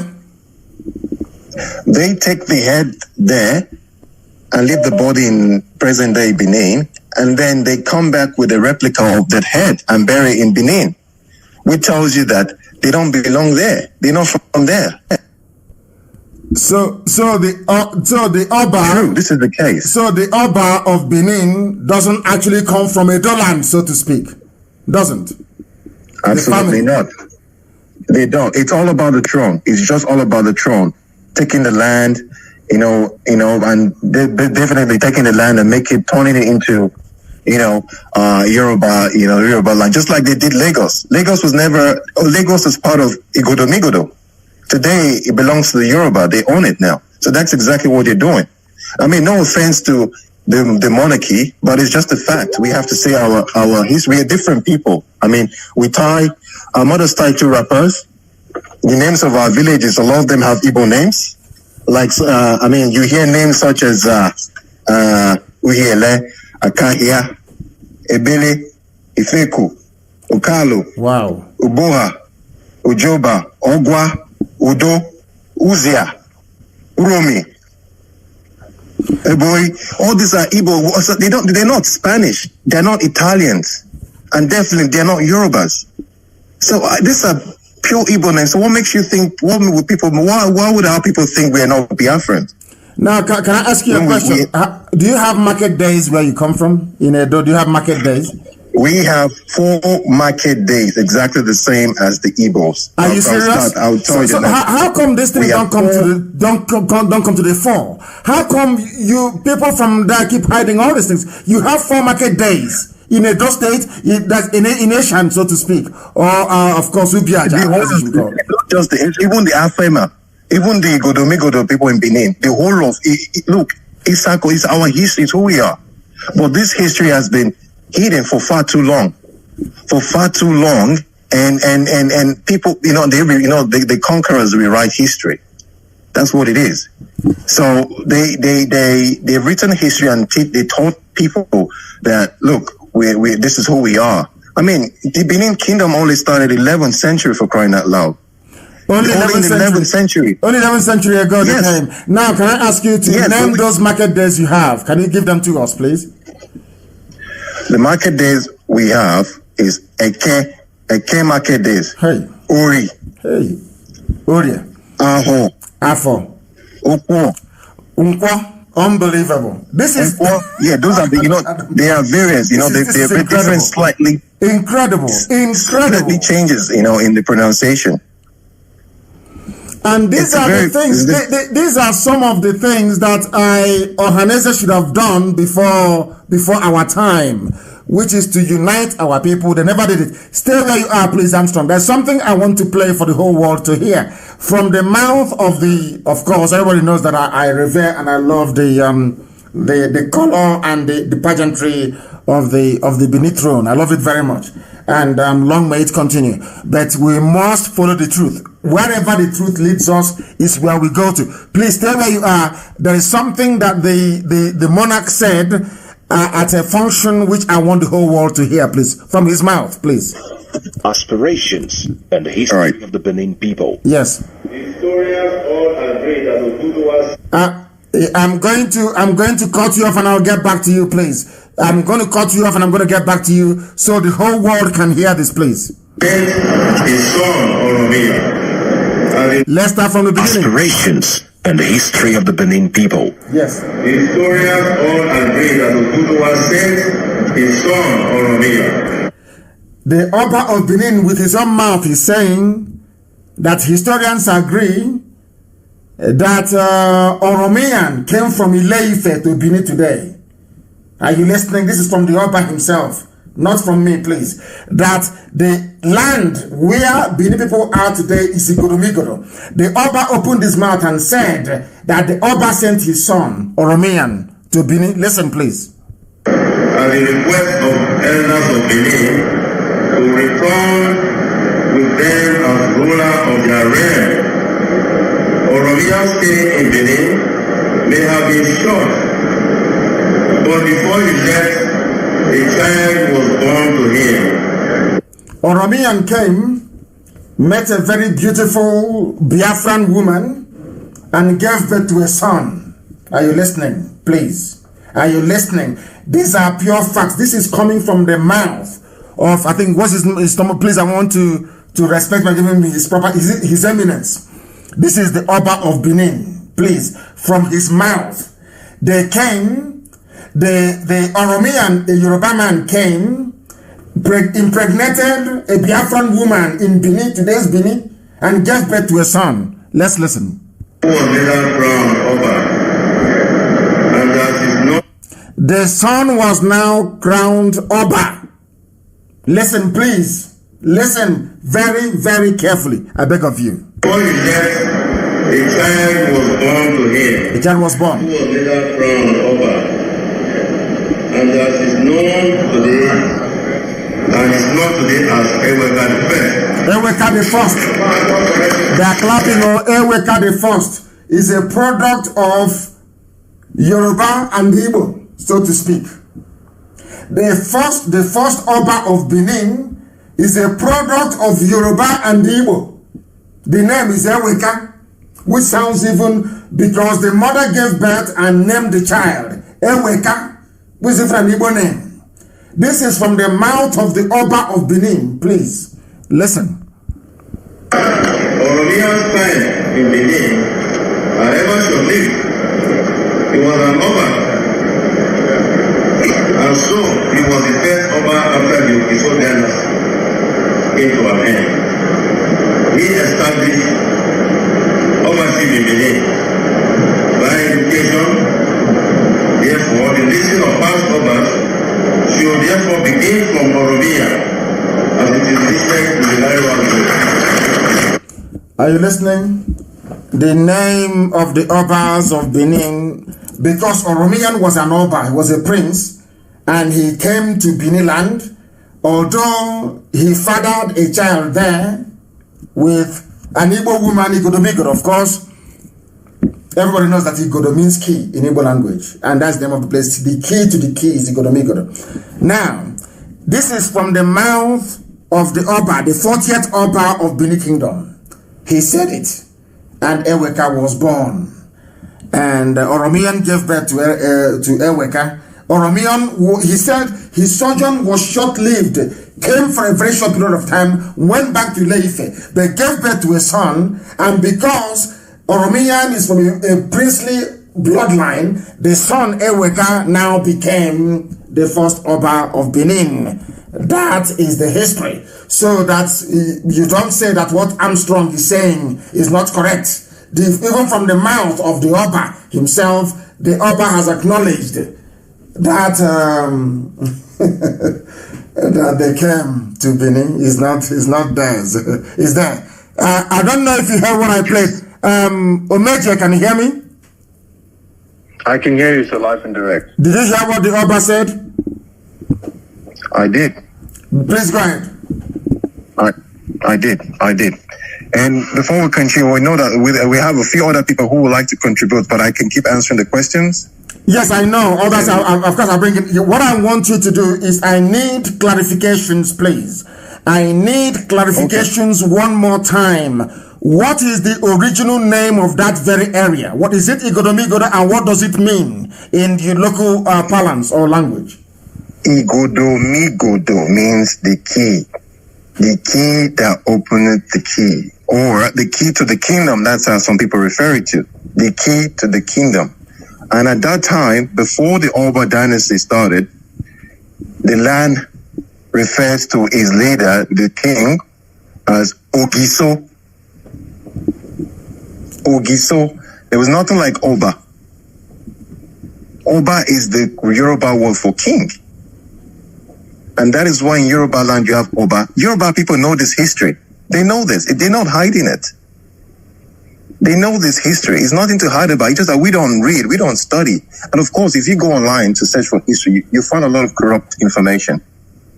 But the problem is, a lot of those elders, those old people, they have the truth. They have the history. But they don't. So why is it that your elders, they know all these things? Your elders know that those of you in present day Edo State, that you are affiliate, you are more or less Igbo, so to speak. So why were they hiding it from all of you? Why?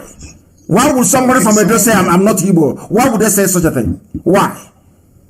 The thing is that a lot of these people don't know these three things, and those elders that know are all scared, because if you talk in Edo States, right, they've implemented that mental sense of people being very scared.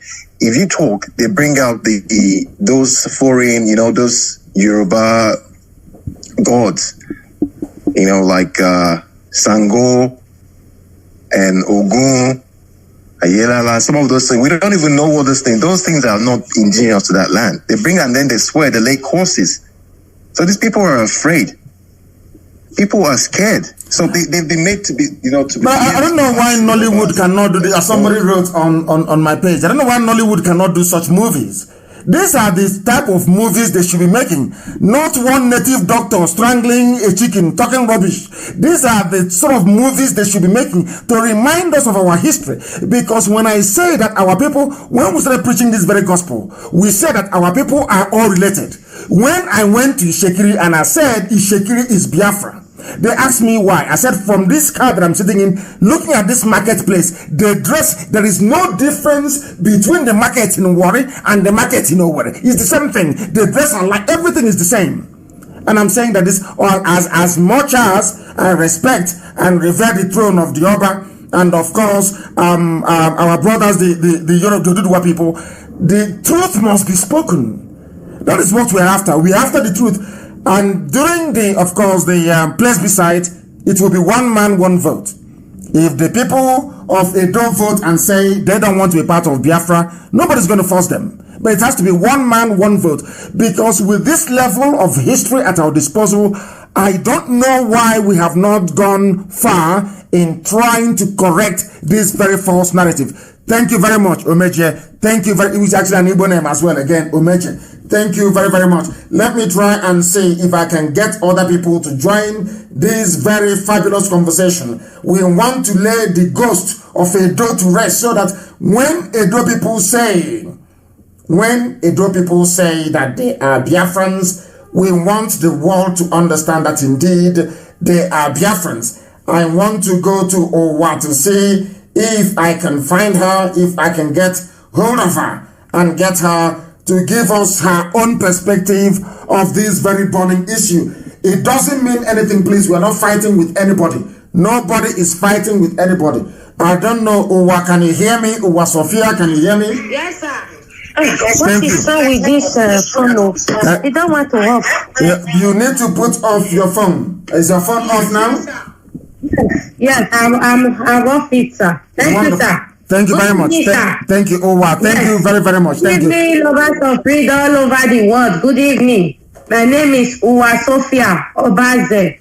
I am from Igodo, the present-day Edo State. I came from Sapmoba Road. My father is well known in Sapmoba Road. My father's name is Ezoba, Mr. Ezoba. You know, the truth is very bitter, and our Igodo people that they call Benis, they know the truth. They knew the truth, but they are afraid because of why? Because a lot of their parents, they belong to secret court from Ile-Ife, from Yoruba land. That is why I'm angry with Yoruba. Not that they did anything to me. That is the truth. So, sir, you asked Mr. Omeje one question that he didn't answer very well, but I want to answer that question now. Why did they take, are you hearing me, sir? The world, not just me, the whole world is listening.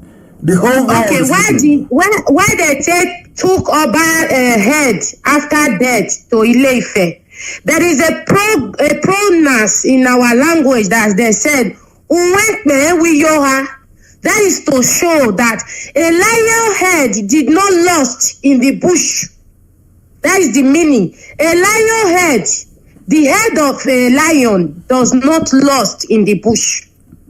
That is the meaning.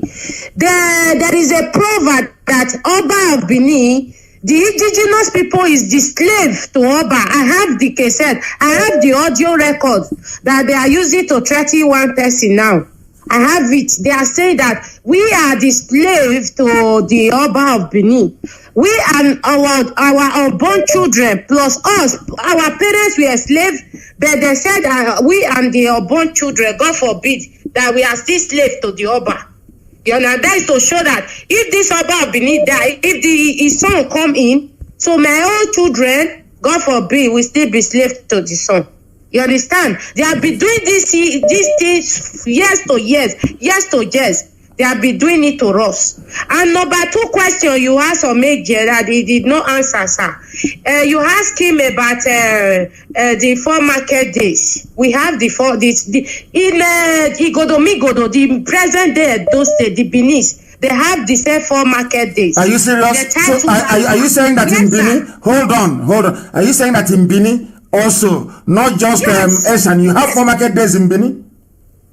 Yes, my mother was a village market. Mama Mike, go and ask in Samoba Road. Mama Mike, he go to village market days. 4 days. 1 day is for rest. One is Eke. One is different village market. My mother was a trader. He used to trade to a village market before he died.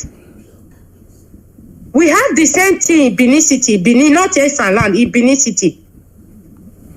Wow. You understand, sir? In Benin City itself. Benin City itself. Yes. We try to rapper. What they are trying to do to us is because Oba Benin see that they did not hard fast. You know why they kill Ali, Professor Ali? Ambrose Ali challenged them. That, you mean Ambrose Ali? Yeah, Ambrose Ali. Yes. Yes. They kill him because he challenged them to let them to teach us the history. And the Oba of Benin, not this one, the father, they said no. He put Ali in prison, and Ali get blunt, and after that, he died. Ask them now, they know everything. Why are they bribing Murphy if we are lying? They are bribing Murphy now. Ask all over the world. Murphy is not doing live video anymore. You understand? We are saying the truth here. Me, I'm not afraid to die. I will die one day anyway. So the Benin, they know the truth. Even the Oba of Benin itself, they know the truth. They just want to keep on enslaving us. That is it, sir. So when you say that Edo is Biafra, you know what you're talking about. Yes, the capital, the habit of the nation. Even the Yorubas people, they know it. Lagos belonged to us before, because when I was a little girl, they used to say Eko. Lagos is Igodomigodo people. The owner of Lagos belong to Igodomigodo people. You know, when I was a small girl, my father was an army. He served in Ibadan. He was a captain before he retired. He used to tell me, Eko. That means Eko is our language. Igodomigodo has Eko. The present day, the way they oppress us now, that was how they collect Eko from our forefather hand. Now it now belongs to the Yorubas. You understand? In Edo State today, before you get a job, you go to Oba Palace and bring a letter. So that with that letter, they will now employ you for a job. And the most of the job in Edo State is not our own job, it's for the Yoruba. The Oba of Benin, the mother is from Igodomigodo, when the father is from Ile-Ife. Everybody know that. Wow. Sir. Thank you very much. Thank you. Well, thank you very much for such beautiful enlightenment.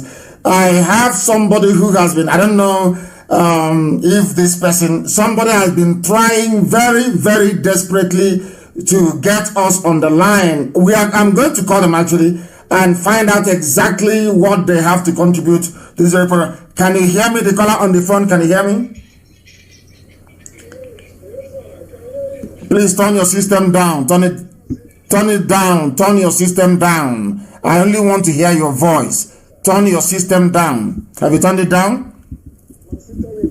Thank you very much. Give us your name and where you're calling. God bless you for the work you are doing. Thank you. My name is Mazi Nnamdi. I am from Umaka, Njaba local government, Imo State, Biafra land. Yes. But I'm living in South Africa. Yes. I have been following you, and you have did a great job in my way. And to do the great job I received from you, some people are reasoning to know what Biafra is passing through and what you are trying to achieve. I am advising our brothers and sisters over there. This work is not left for you alone. Everybody has something to do. By so doing, the journey will be easy for everybody. Among us, some people want to disappear under the cloud of glory, in the sense that they have been doing the work they have done. It's time for people to recognize them. Like some sabo we have among ourselves who claim they have done this or done that. They've done nothing. See where they start and where they did nothing. Yapping and talking rubbish is not work. Nothing. You have proved it beyond. You have proved it to everybody. And some people now are ready to put them in a place where they belong. Enough is enough. We have suffered a lot. and nobody is ready to continue suffering and enter in another generation of our kids. We are no more ready for that. If it's time for elimination, we can start from elimination. People have suffered. Our brothers and sisters in jail in so many countries trying to survive. Where they are home, where our home is full of milk and honey. And some people put pipe personally enriching their families and saying that one Nigeria, one Nigeria. We are not ready. Mazi, I'm praying that God will keep you to celebrate the restoration of Biafra. Yes, sir. Thank you very much. Thank you very, very much, my dear brother. I didn't mean to take calls this evening, but I would like to, you know me, I like to balance everything. If there is any form of response from anybody who is pro, I want to say, because we heard from the Oba himself. Oba opened his mouth and said that they came from Ileif. That's what the Oba said, not me. So I don't know what other rebuttal there is. Please, your name and where you're calling from. This is Chidi. What's the meaning of this is Chidi? Is Chidi your name? Who gave birth to you? He's saying this is Chidi. Yeah? I don't accept that. You must have a father. Your father gave birth to you, please. When you call us, you give us your full name, where you come from. Where you come from. Where you come from. They said some people from Otuoke, which is Goodluck Jonathan's village, attacked our people today during a youth meeting, I understand, and arrested the coordinator and handed him over to the army. So in Ogboya LGA of Bayelsa State, we must know that the Janjaweed fathered a lot of people, and this nonsense are bound to happen now and again. But we shall try as much as we can to get to the bottom of it, and it will be resolved to be dealt with and resolved amicably. I have somebody who happens to be on the line. Please give us your name and where you're calling from. Turn your system down, please. Your name and where you're calling from. Yes, my name is Osage. Then I'm calling from Cyprus. From Cyprus, thank you very much. From your name, do you come from Edo? Yes, I come from Edo State, Uromi. Uromi, thank you very much. Are you part of the school of thought that says that you're Biafra or you're Yoruba? Which one are you? Confirmed Biafra, a very strong one. Okay, please go ahead. Okay, I want to throw more light about the Godomigodo people you were talking about. Yes. Yes.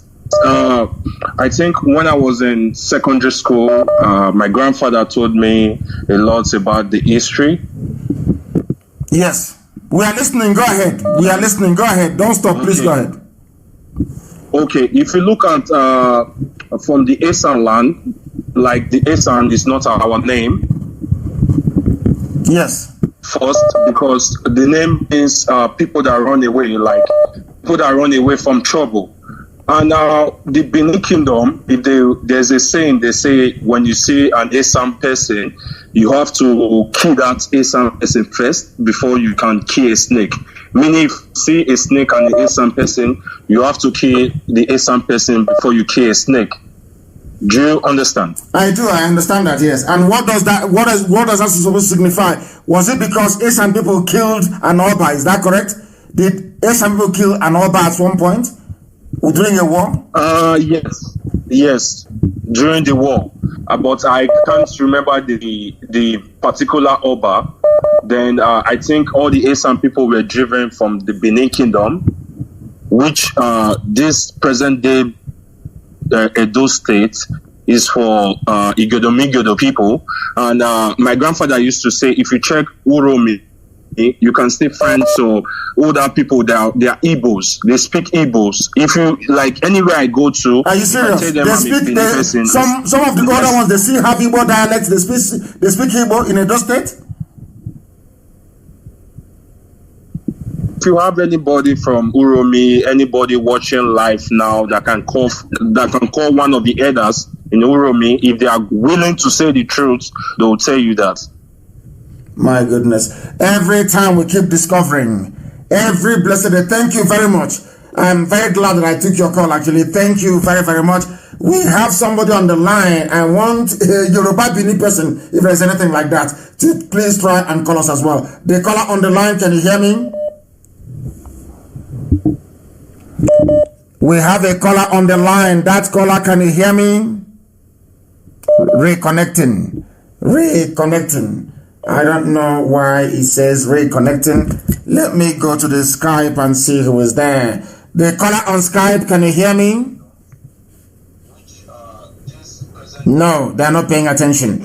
The caller on Skype, can you hear me? Good evening to you. Please give us your name and where you're calling from. No, they cannot hear us. Connection was lost. They cannot hear us. Sadly and unfortunately, we have brought that very conversation to an abrupt end.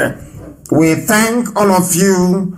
These people are, oh my goodness, people are calling from all over the place. The caller on the line, can you hear me?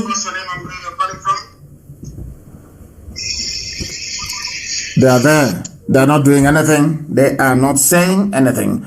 I want somebody who will call from the Yoruba side of Benin, because they've been there now since 11th century, so it's been a very long time, and they're entitled to the land as well. The caller on the line, can you hear me? Hello. Yes, please. Your name and where you're calling from? Okay, my name is Oladapo Shitu. Yes, Oladapo Shitu, please go ahead. We are listening. Thank you very much. Go ahead, we are listening. Okay. Yeah, due to my personal research, actually. Yes. I feel the Yoruba people are originally from Igodo. Oh my goodness. So we are not even expanding. Because so if the Yorubas come from Igodo, that means that we are now the same people. Is that correct? Is that what you're trying to say? Yes, because Oduduwa was a prince from Igodo. Wow. Goodness. Yes. No, please start again. Hold on, Shitu. Give us, where do you come from? I'm from Kwara State. From Kwara State? The Yoruba, yes. Ofa, to be precise. And what are your sources? What are your historical sources to say that the Yoruba Oduduwa came from Igodo? Because if that is the case, that means that an Igbo man and a Yoruba man, we are the same people then. That's what it means. If they come from Igodo. We are the same people. That's the point I'm trying to make. Wow. Because Oduduwa went to Ile-Ife and became a king. So the gods of Benin Kingdom, of Igodo, after they lost their king, said it has to be someone from Oduduwa line, or Oduduwa himself, who can replace the late Oba. So he sent his son Oromiyan, who he just spoke about earlier on. Hello? Wow, we are listening. Yes, we are listening. Go ahead. And that same Oromiyan is also the founder of Oyo Empire. Okay, Oromiyan himself is the founder of the Oyo Empire. Wow. After coming to Benin to impregnate one of our mothers, she then went to Oyo to found the kingdom. Yes, the Oyo Empire. Wow. I didn't know that. You know, black people with power, they like to differentiate themselves somehow and everything. But personally, I feel we are all one. We just try to separate ourselves somehow, and due to what the British did in Africa. Yeah, because I keep wondering, some parts of Ekiti, even the names, the answer. I told you about this very king from our place, from Omwapara, many years ago, told me that he went to a meeting of traditional rulers. And apparently, the traditional ruler also from Ekiti has the same surname as himself. Yeah. The same spelling, the same surname. So he was wondering how come that became possible. So that is why this very platform, this radio station is amazing. Radio Biafra. What our job is to follow the truth. Wherever the truth leads us, we go there. And if it is proven that somebody left Igbodo to go and found the Oyo Empire, then I think that is the end game. I think that is that.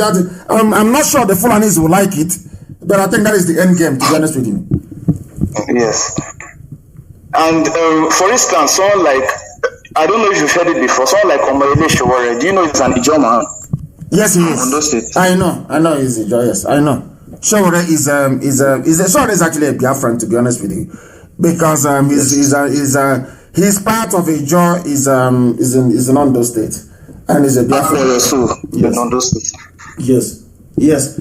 Thank you very much for this. I am so glad, and I'm very, or should we say, we are very lucky picking all these calls this evening, and they're making so much sense. His name is Shitu. Oh my goodness, from Kwara State, and he knows all this history as well. And he sees himself and the Igbo people as one. That is amazing, honestly. Somebody said we should end the program because he's establishing a link between Igbo and Yoruba. Somebody said we should end the program. Some people, I love you all the same. They call on the line. Can you hear me? I have a call. I can hear you. Yes, please. Your name and where you're calling from, please. Yeah, good evening. My name is Samuel Chukwu, calling from Holland. From Holland, please turn off your system or walk away from your system, please. I don't want to hear my voice on the background. I have done it off.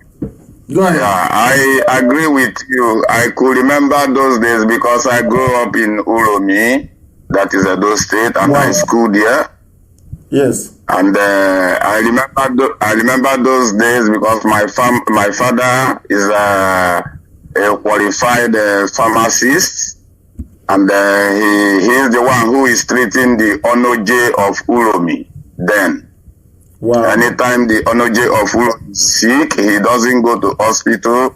The only thing he will do is to call my father, and my father will pick me up. We go to his palace, and after my father finished to take him injections, sometimes we can sit down and discuss. I could remember in earlier 80s, the Edenoje, the name of the Oba then was Edenoje of Uromi. Wow. Was telling my father that the Uromi people belongs to Biafra, but that time I don't really understand very well, but for now I listen to your program, now I now refresh back and I remember that what the Onoje of Uromi once told my father, my own present, that the Uromi that is starting from Edo State belongs to Biafra, and he said it 2 times. The time that we are changing money also. And you were there present. Hold on. You were there present and you heard him say. I was there. Wow. 2 times, because he used to have a very good conversation with my father, because my father is the one treating him. Anytime he gets sick, he never go to the hospital till the day he die. Wow. So 2 times he said it to my father that he loved Igbos too much because Igbo also belong, the Uromi, starting from Uromi and go up belongs to Biafra, and also coming to talk of the market days in Uromi, the same we have AK from Orie, we have it in Uromi also. We have Ozugono, Ozugono market, Ubiaja market, and Ekboma, and then the 4th day will be Ekio Day, that is Nkwo Market Day. Wow. I think we are going to do a DNA test. We are going to do a DNA test with Oduduwa people, with Yoruba people. We are going to do a DNA test. I'm telling you the truth. What I'm hearing this evening is astonishing. So how come all of you kept quiet all these years? They've been dividing us, and all of you kept quiet. Nobody said anything until now. Why? Yeah, because nobody have opened our eyes. Not until you come out to open our eyes. The more we listen to you, the more our eyes open. Like this, I just open up now was how many years ago, which that I have already forgotten. But today's topic make me to flash back and remember that was in early 70s, 80s, the Edoneje of Uromi. I was sitting right beside my father when they were discussing, and he raised it. And second time he raised it again was early maybe 80s, the time they tried to change new money. Wow. The time, this is amazing. Thank you very much, my dear brother. Thank you very, very. I can't believe what I'm. This is astonishing. Tonight's program, I don't know what we delved into. The caller on the line, can you hear me? Can you hear me? Can you hear me? They're not listening. They are not paying attention. The caller on the line, can you hear me? No. Good evening to you. Please give us your name and where you're calling from.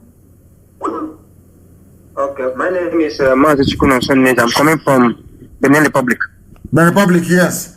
Did you live in Igoromigodo before? Have you lived there in Benin before? No, Mazi, no. Okay, then I am taking calls from those who have lived in Benin City, Igoromigodo itself, to give us a new perspective on this discussion this evening. The caller on the line, can you hear me? I thank and I greet you so much. Can you hear me? I can hear you loud and clear. Please go ahead. Hear me? My name is Obede Sonny Ebehoy. Yes. Sonny, go ahead. Can you hear me? Loud and clear. Go ahead. Yeah. My name is Obede. I'm calling from Edo State. Yes. Thank you. Go ahead. Ugo. I just want to add a little more to what our sister has said, Sister Uwa. Yes. Can you hear me? I can hear you. Where are you from, actually? What is the name of your village? Your village? Ugo Okoriomo. Wow. Go ahead. My name is Obedi Ugoni Okoriomo. Thank you. Go ahead. Okay. But what is talking in Italy is not. Okay, let me go ahead. I just want to add a little bit to what our sister has said, Sister Uwa. Yes. In the real sense, the whole of Benin, Edo, Igoromigodo as a whole, we are Biafrans. Wow.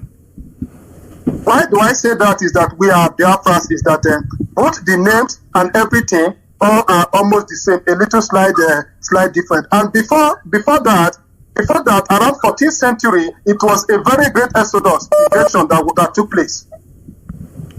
Yes. Before the coming of according to our Oba, the king, before the coming of Oba, we were living like one family before the coming of Oba. I know definitely that irrespective of what the truth may be, but if we really want freedom, we must stand on the truth. Yes, that is true. Truth, yes. The fact is that that eviction was not accidentally; it was orchestrated and well planned. Yes. You understand? Because the same tactics the Fulani are using today, that was the same tactics the monarchies of them they used to invade our land. Once they have succeeded in getting into our land, they started impregnating our women. During that process, those children grew up. They now told those children, according to my history book, if you just spare me some few minutes, I will still name the names of the kings before the coming of Oduduwa lineage. You will see those names are related to all the ethnicity in all our region east. Wow. So what I'm trying to say, the same tactics the Fulani are using today after impregnating our women, when those children grew up, they now took those children away. They now told those children the reason why they were born. Wow.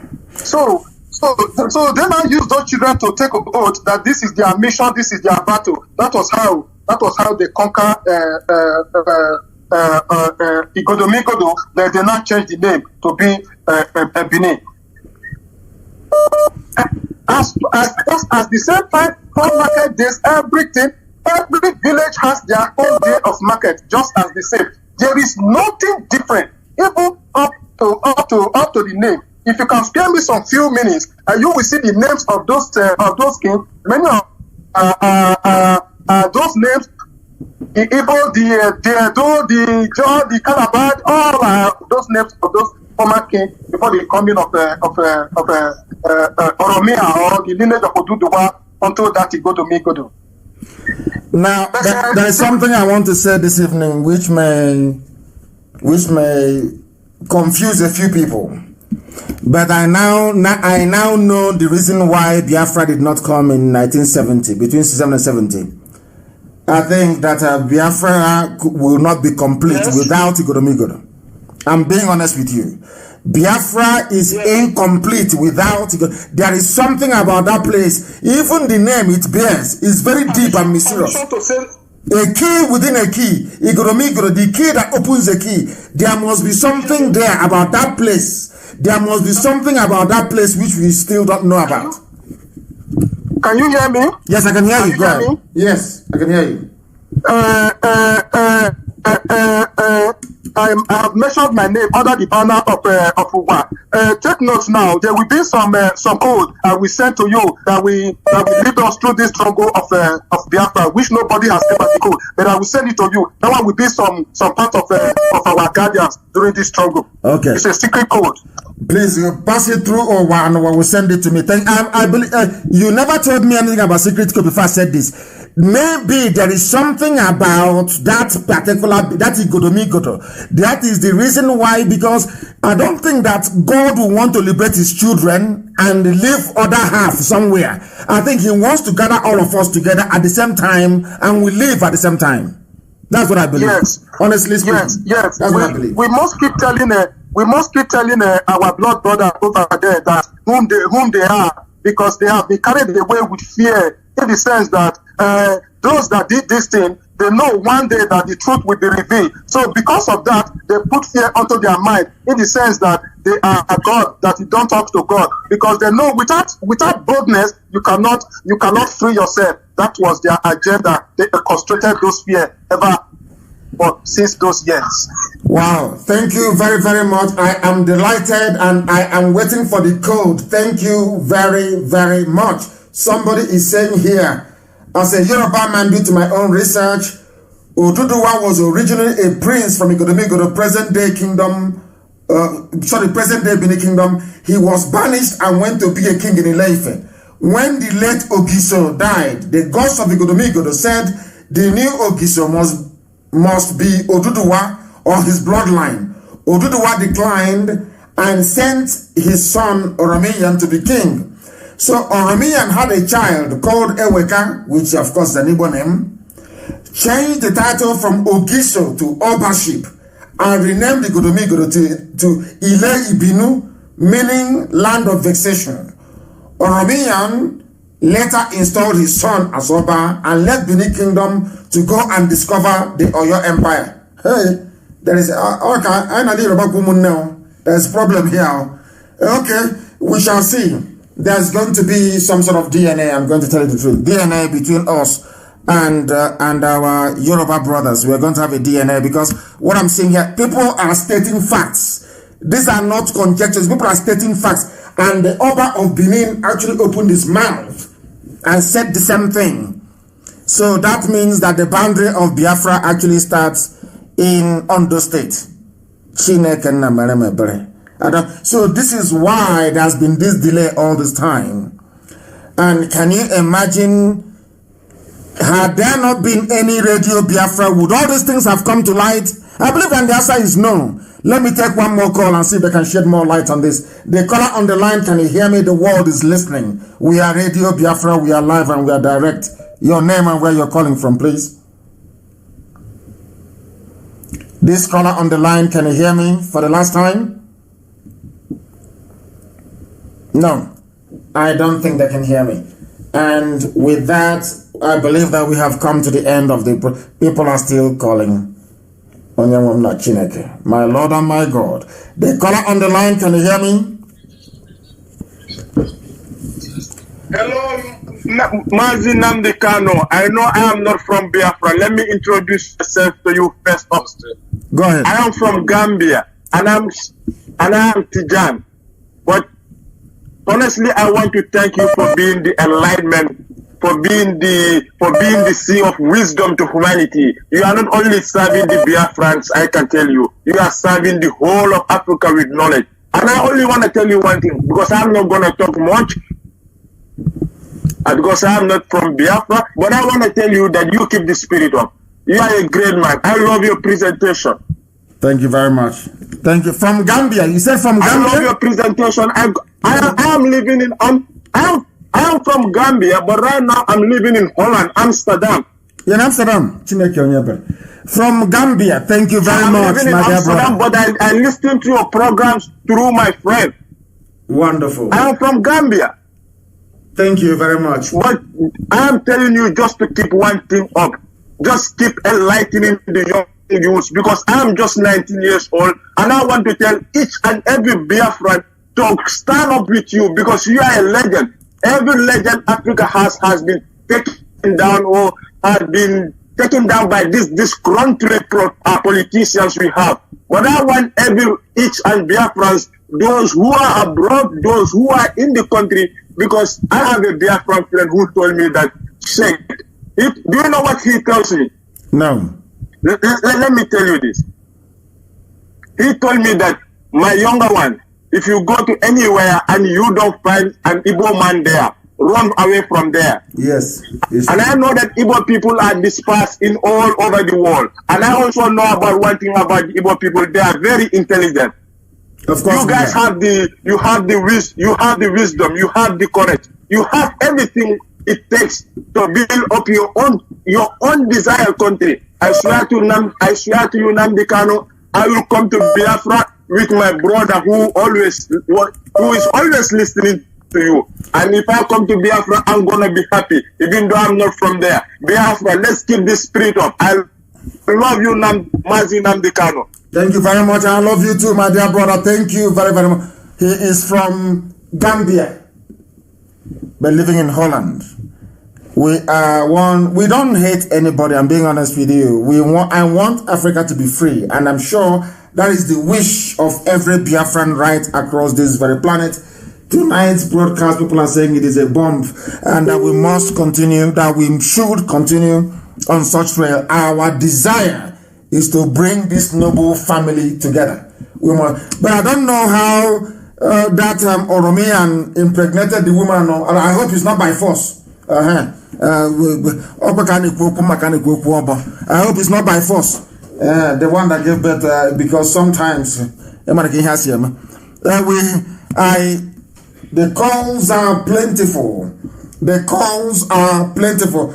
As long as it wasn't by force. That is what I'm saying. If it's not by force, then there is no problem. The caller on the line, can you hear me? Hello? Yes, please. Your name and where you're calling from.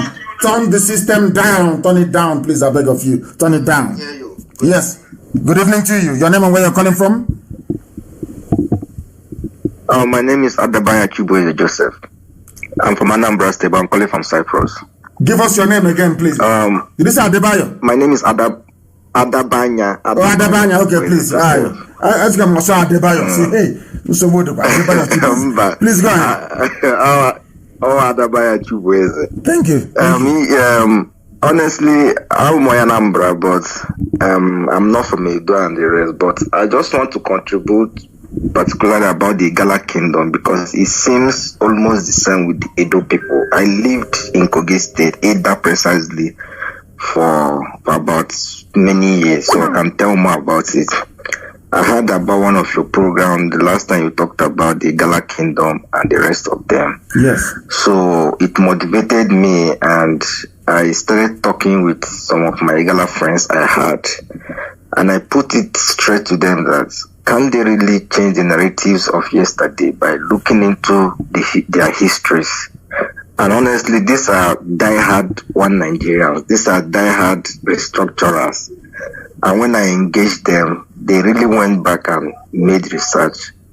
As I'm talking to you right now, many of them are listening to this program right now, because I really gave them the reason to understand themselves and to understand the narratives.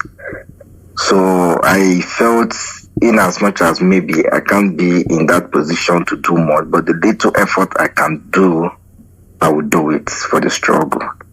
So I think the Igala Kingdom too has this misunderstanding too, like the Edo Kingdom too. But a lot of them, as I'm talking to you now, they're beginning to understand that there is a problem somewhere and they're making changes. Which is very good too. Wonderful. Wonderful news. I am very, in fact, it's a very funny thing. Before I came on air, I stumbled upon, when I was researching this man, this very brilliant mathematician, Daniel Oyibo. He is one of the most intelligent men to ever be on the face of this planet. Do you know how intelligent he is? People don't know. The man is over-intelligent, over brilliant, a mathematician. But we don't know him, we don't celebrate him because our people are blind. And I was reading about Igala. Do you know the funniest thing? Do you know that in Igala, they wrote it down, Igala history, that Eri that founded Aguleri and Umweri came from Igala land. Are you aware of that? It's there, it's in their own history. Yes, so Igala is claiming Umweri and Aguleri. So that is how close we are. And as soon as we understand and unravel, I remember when I was arrested, they said, oh, why did you include Kogi? You include Benue, you include Kogi. And I gave them the history of how a Janjaweed army came from the north, came into Benue, and was destroyed by an act of God. And at that very place where that army died from the north marked the boundary between us and them. And they accepted it. And I know that Igala till tomorrow morning, I know Idoma, I know Igete, I will stake my life on it. That we are the same people and they know it. Yes. Two-piece rapper for market days. Yes, they have a lot of local governments in Igala Kingdom that speaks pure Nsukka. Pure Nsukka. They don't speak Igala. Are you serious? And they're under Kogi State. I let any Igala person corner. There are parts of Igala that speak pure Nsukka, most especially those sides of the ending part of Igala land that has boundary with Enugu Ezike, Ovoko, and the rest of them. They speak pure Nsukka, they don't speak Igala. Wow, wonderful. Thank you for your call. For almost 7 years. I can see that, and you're well learned and well grounded as well. I am very, very grateful for your call. This evening has been a thorough enlightenment, and I would have loved it to continue, but as with everything in life, it must come to an end, and we are going to visit everywhere. And we've done Edo. Is there any doubt? I'm waiting for my inbox or anybody to tell me why Edo shouldn't be part of Biafra. They are very compelling. Once you have to tie two-piece wrapper, you have 4 market days. It's bye-bye and it's chicken, as they will say. I'm from Hausa people, of course, not Fulani. I have nothing against Hausa people. I think they're a victim of circumstance. And as I've always said, Hausa people are very good people. Hausa people are an ordinary Hausa person is a very nice, decent human being. They allow themselves to be corrupted by a Fulani Janjaweedism. But very soon we shall cure them of that very ailment as well. I thank all of you. I thank Omeje, I thank Owa, I thank all of you that rang in to give us a new perspective as to, and Shitu as well, who is from Kwara State. I don't know where he was calling us from. I thank all of you. But you can see now that things have changed. Maybe the way we relate to Yorubas may have to change from now onwards. Maybe we are related after all, but we need to know how Oromiyan managed to get our sister pregnant that gave birth to Eweka. We shall find out. And the fact that Oromiyan now left to go and found Oyo Empire, the whole thing is just amazing. There may have to be some DNA test. Very, very important. And the Sabo will not be tested because Sabo will have Fulani DNA. So no Sabo should come forward, please. We want genuine Biafrans. I thank you all for listening. You can now see, when we say that Biafra is a religion, you believe us. You see how our people from Edo, we are tenaciously saying they are Biafrans. Every attempt to discourage them, they said no, they are. Today, they have made it known to the whole world. And we welcome them to this very noble family. This very family of IPOB. This very nation of Biafra.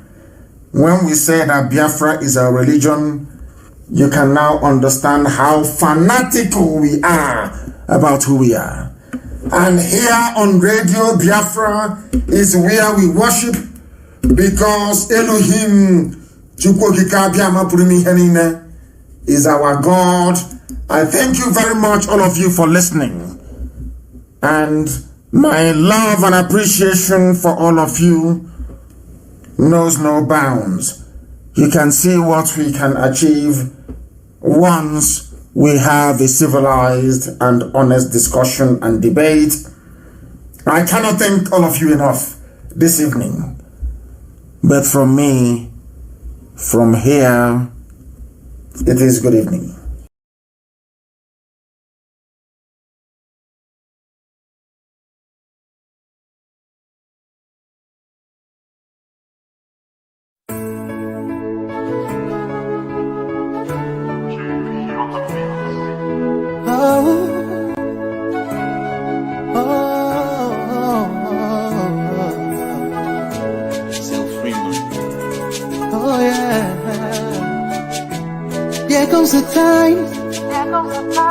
The whole wide world will welcome the rising sun. Here comes the time for everyone to see that what will be, will be. This is the time for you and I to stand together as one. Yeah, they will know, they will know. The sun is rising from east to west, from north to south. Can't you see the sun is rising? Oh, you wave your flag and be proud of who you are, because the sun is rising. We shining so bright all over the world. We are the sun, we are rising. We spent our lives in pain and misery, never gonna trade our freedom with any mystery. It's affecting our soul and it's killing us slow. With what we've been through, we are far from being good, but we are blessed by Chukwuka Biafra. So we're never gonna give up. We're never gonna give up. There'll be light in the wind of a tunnel. It will shine so bright all time. The whole wide world will embrace us. Nobody can stop us, nobody can cage us, nobody can stand us, yeah. They will know, they will know. The sun is rising from east to west, from north to south. Can't you see the sun is rising? Oh, you wave your flag and be proud of who you are, because the sun is rising. We're shining so bright all over the world. We are the sun, we are rising. The windows and curtains, green lights be revealing. When I think about how blessed we are, goosebumps all over my body. Sunrise to the clock strike, black strands crossing grey stripes. Clashes upon clashes, many lives come to ashes. When I ponder and reminisce, the actions I see malice. Blood on the ground, this is how we fly. Our beautiful flag all around the world. Blood on the ground, this is how we fly. Our beautiful flag all around the world. We go carry the cross together. We walk through to Zion. We stumble, will rise. How the victory will start. They will know. They will know. The sun is rising from east to west, from north to south. Can't you see the sun is rising? I still wave your flag all over the world, because the sun is rising. I still be shining so bright all over the world. We are the sun, we are rising. They would know, they would know, they would know. Our light shine, the sun is rising. Wave your flag anywhere you want. Yeah. Our light shine, the sun is rising. Oh. The sun is rising.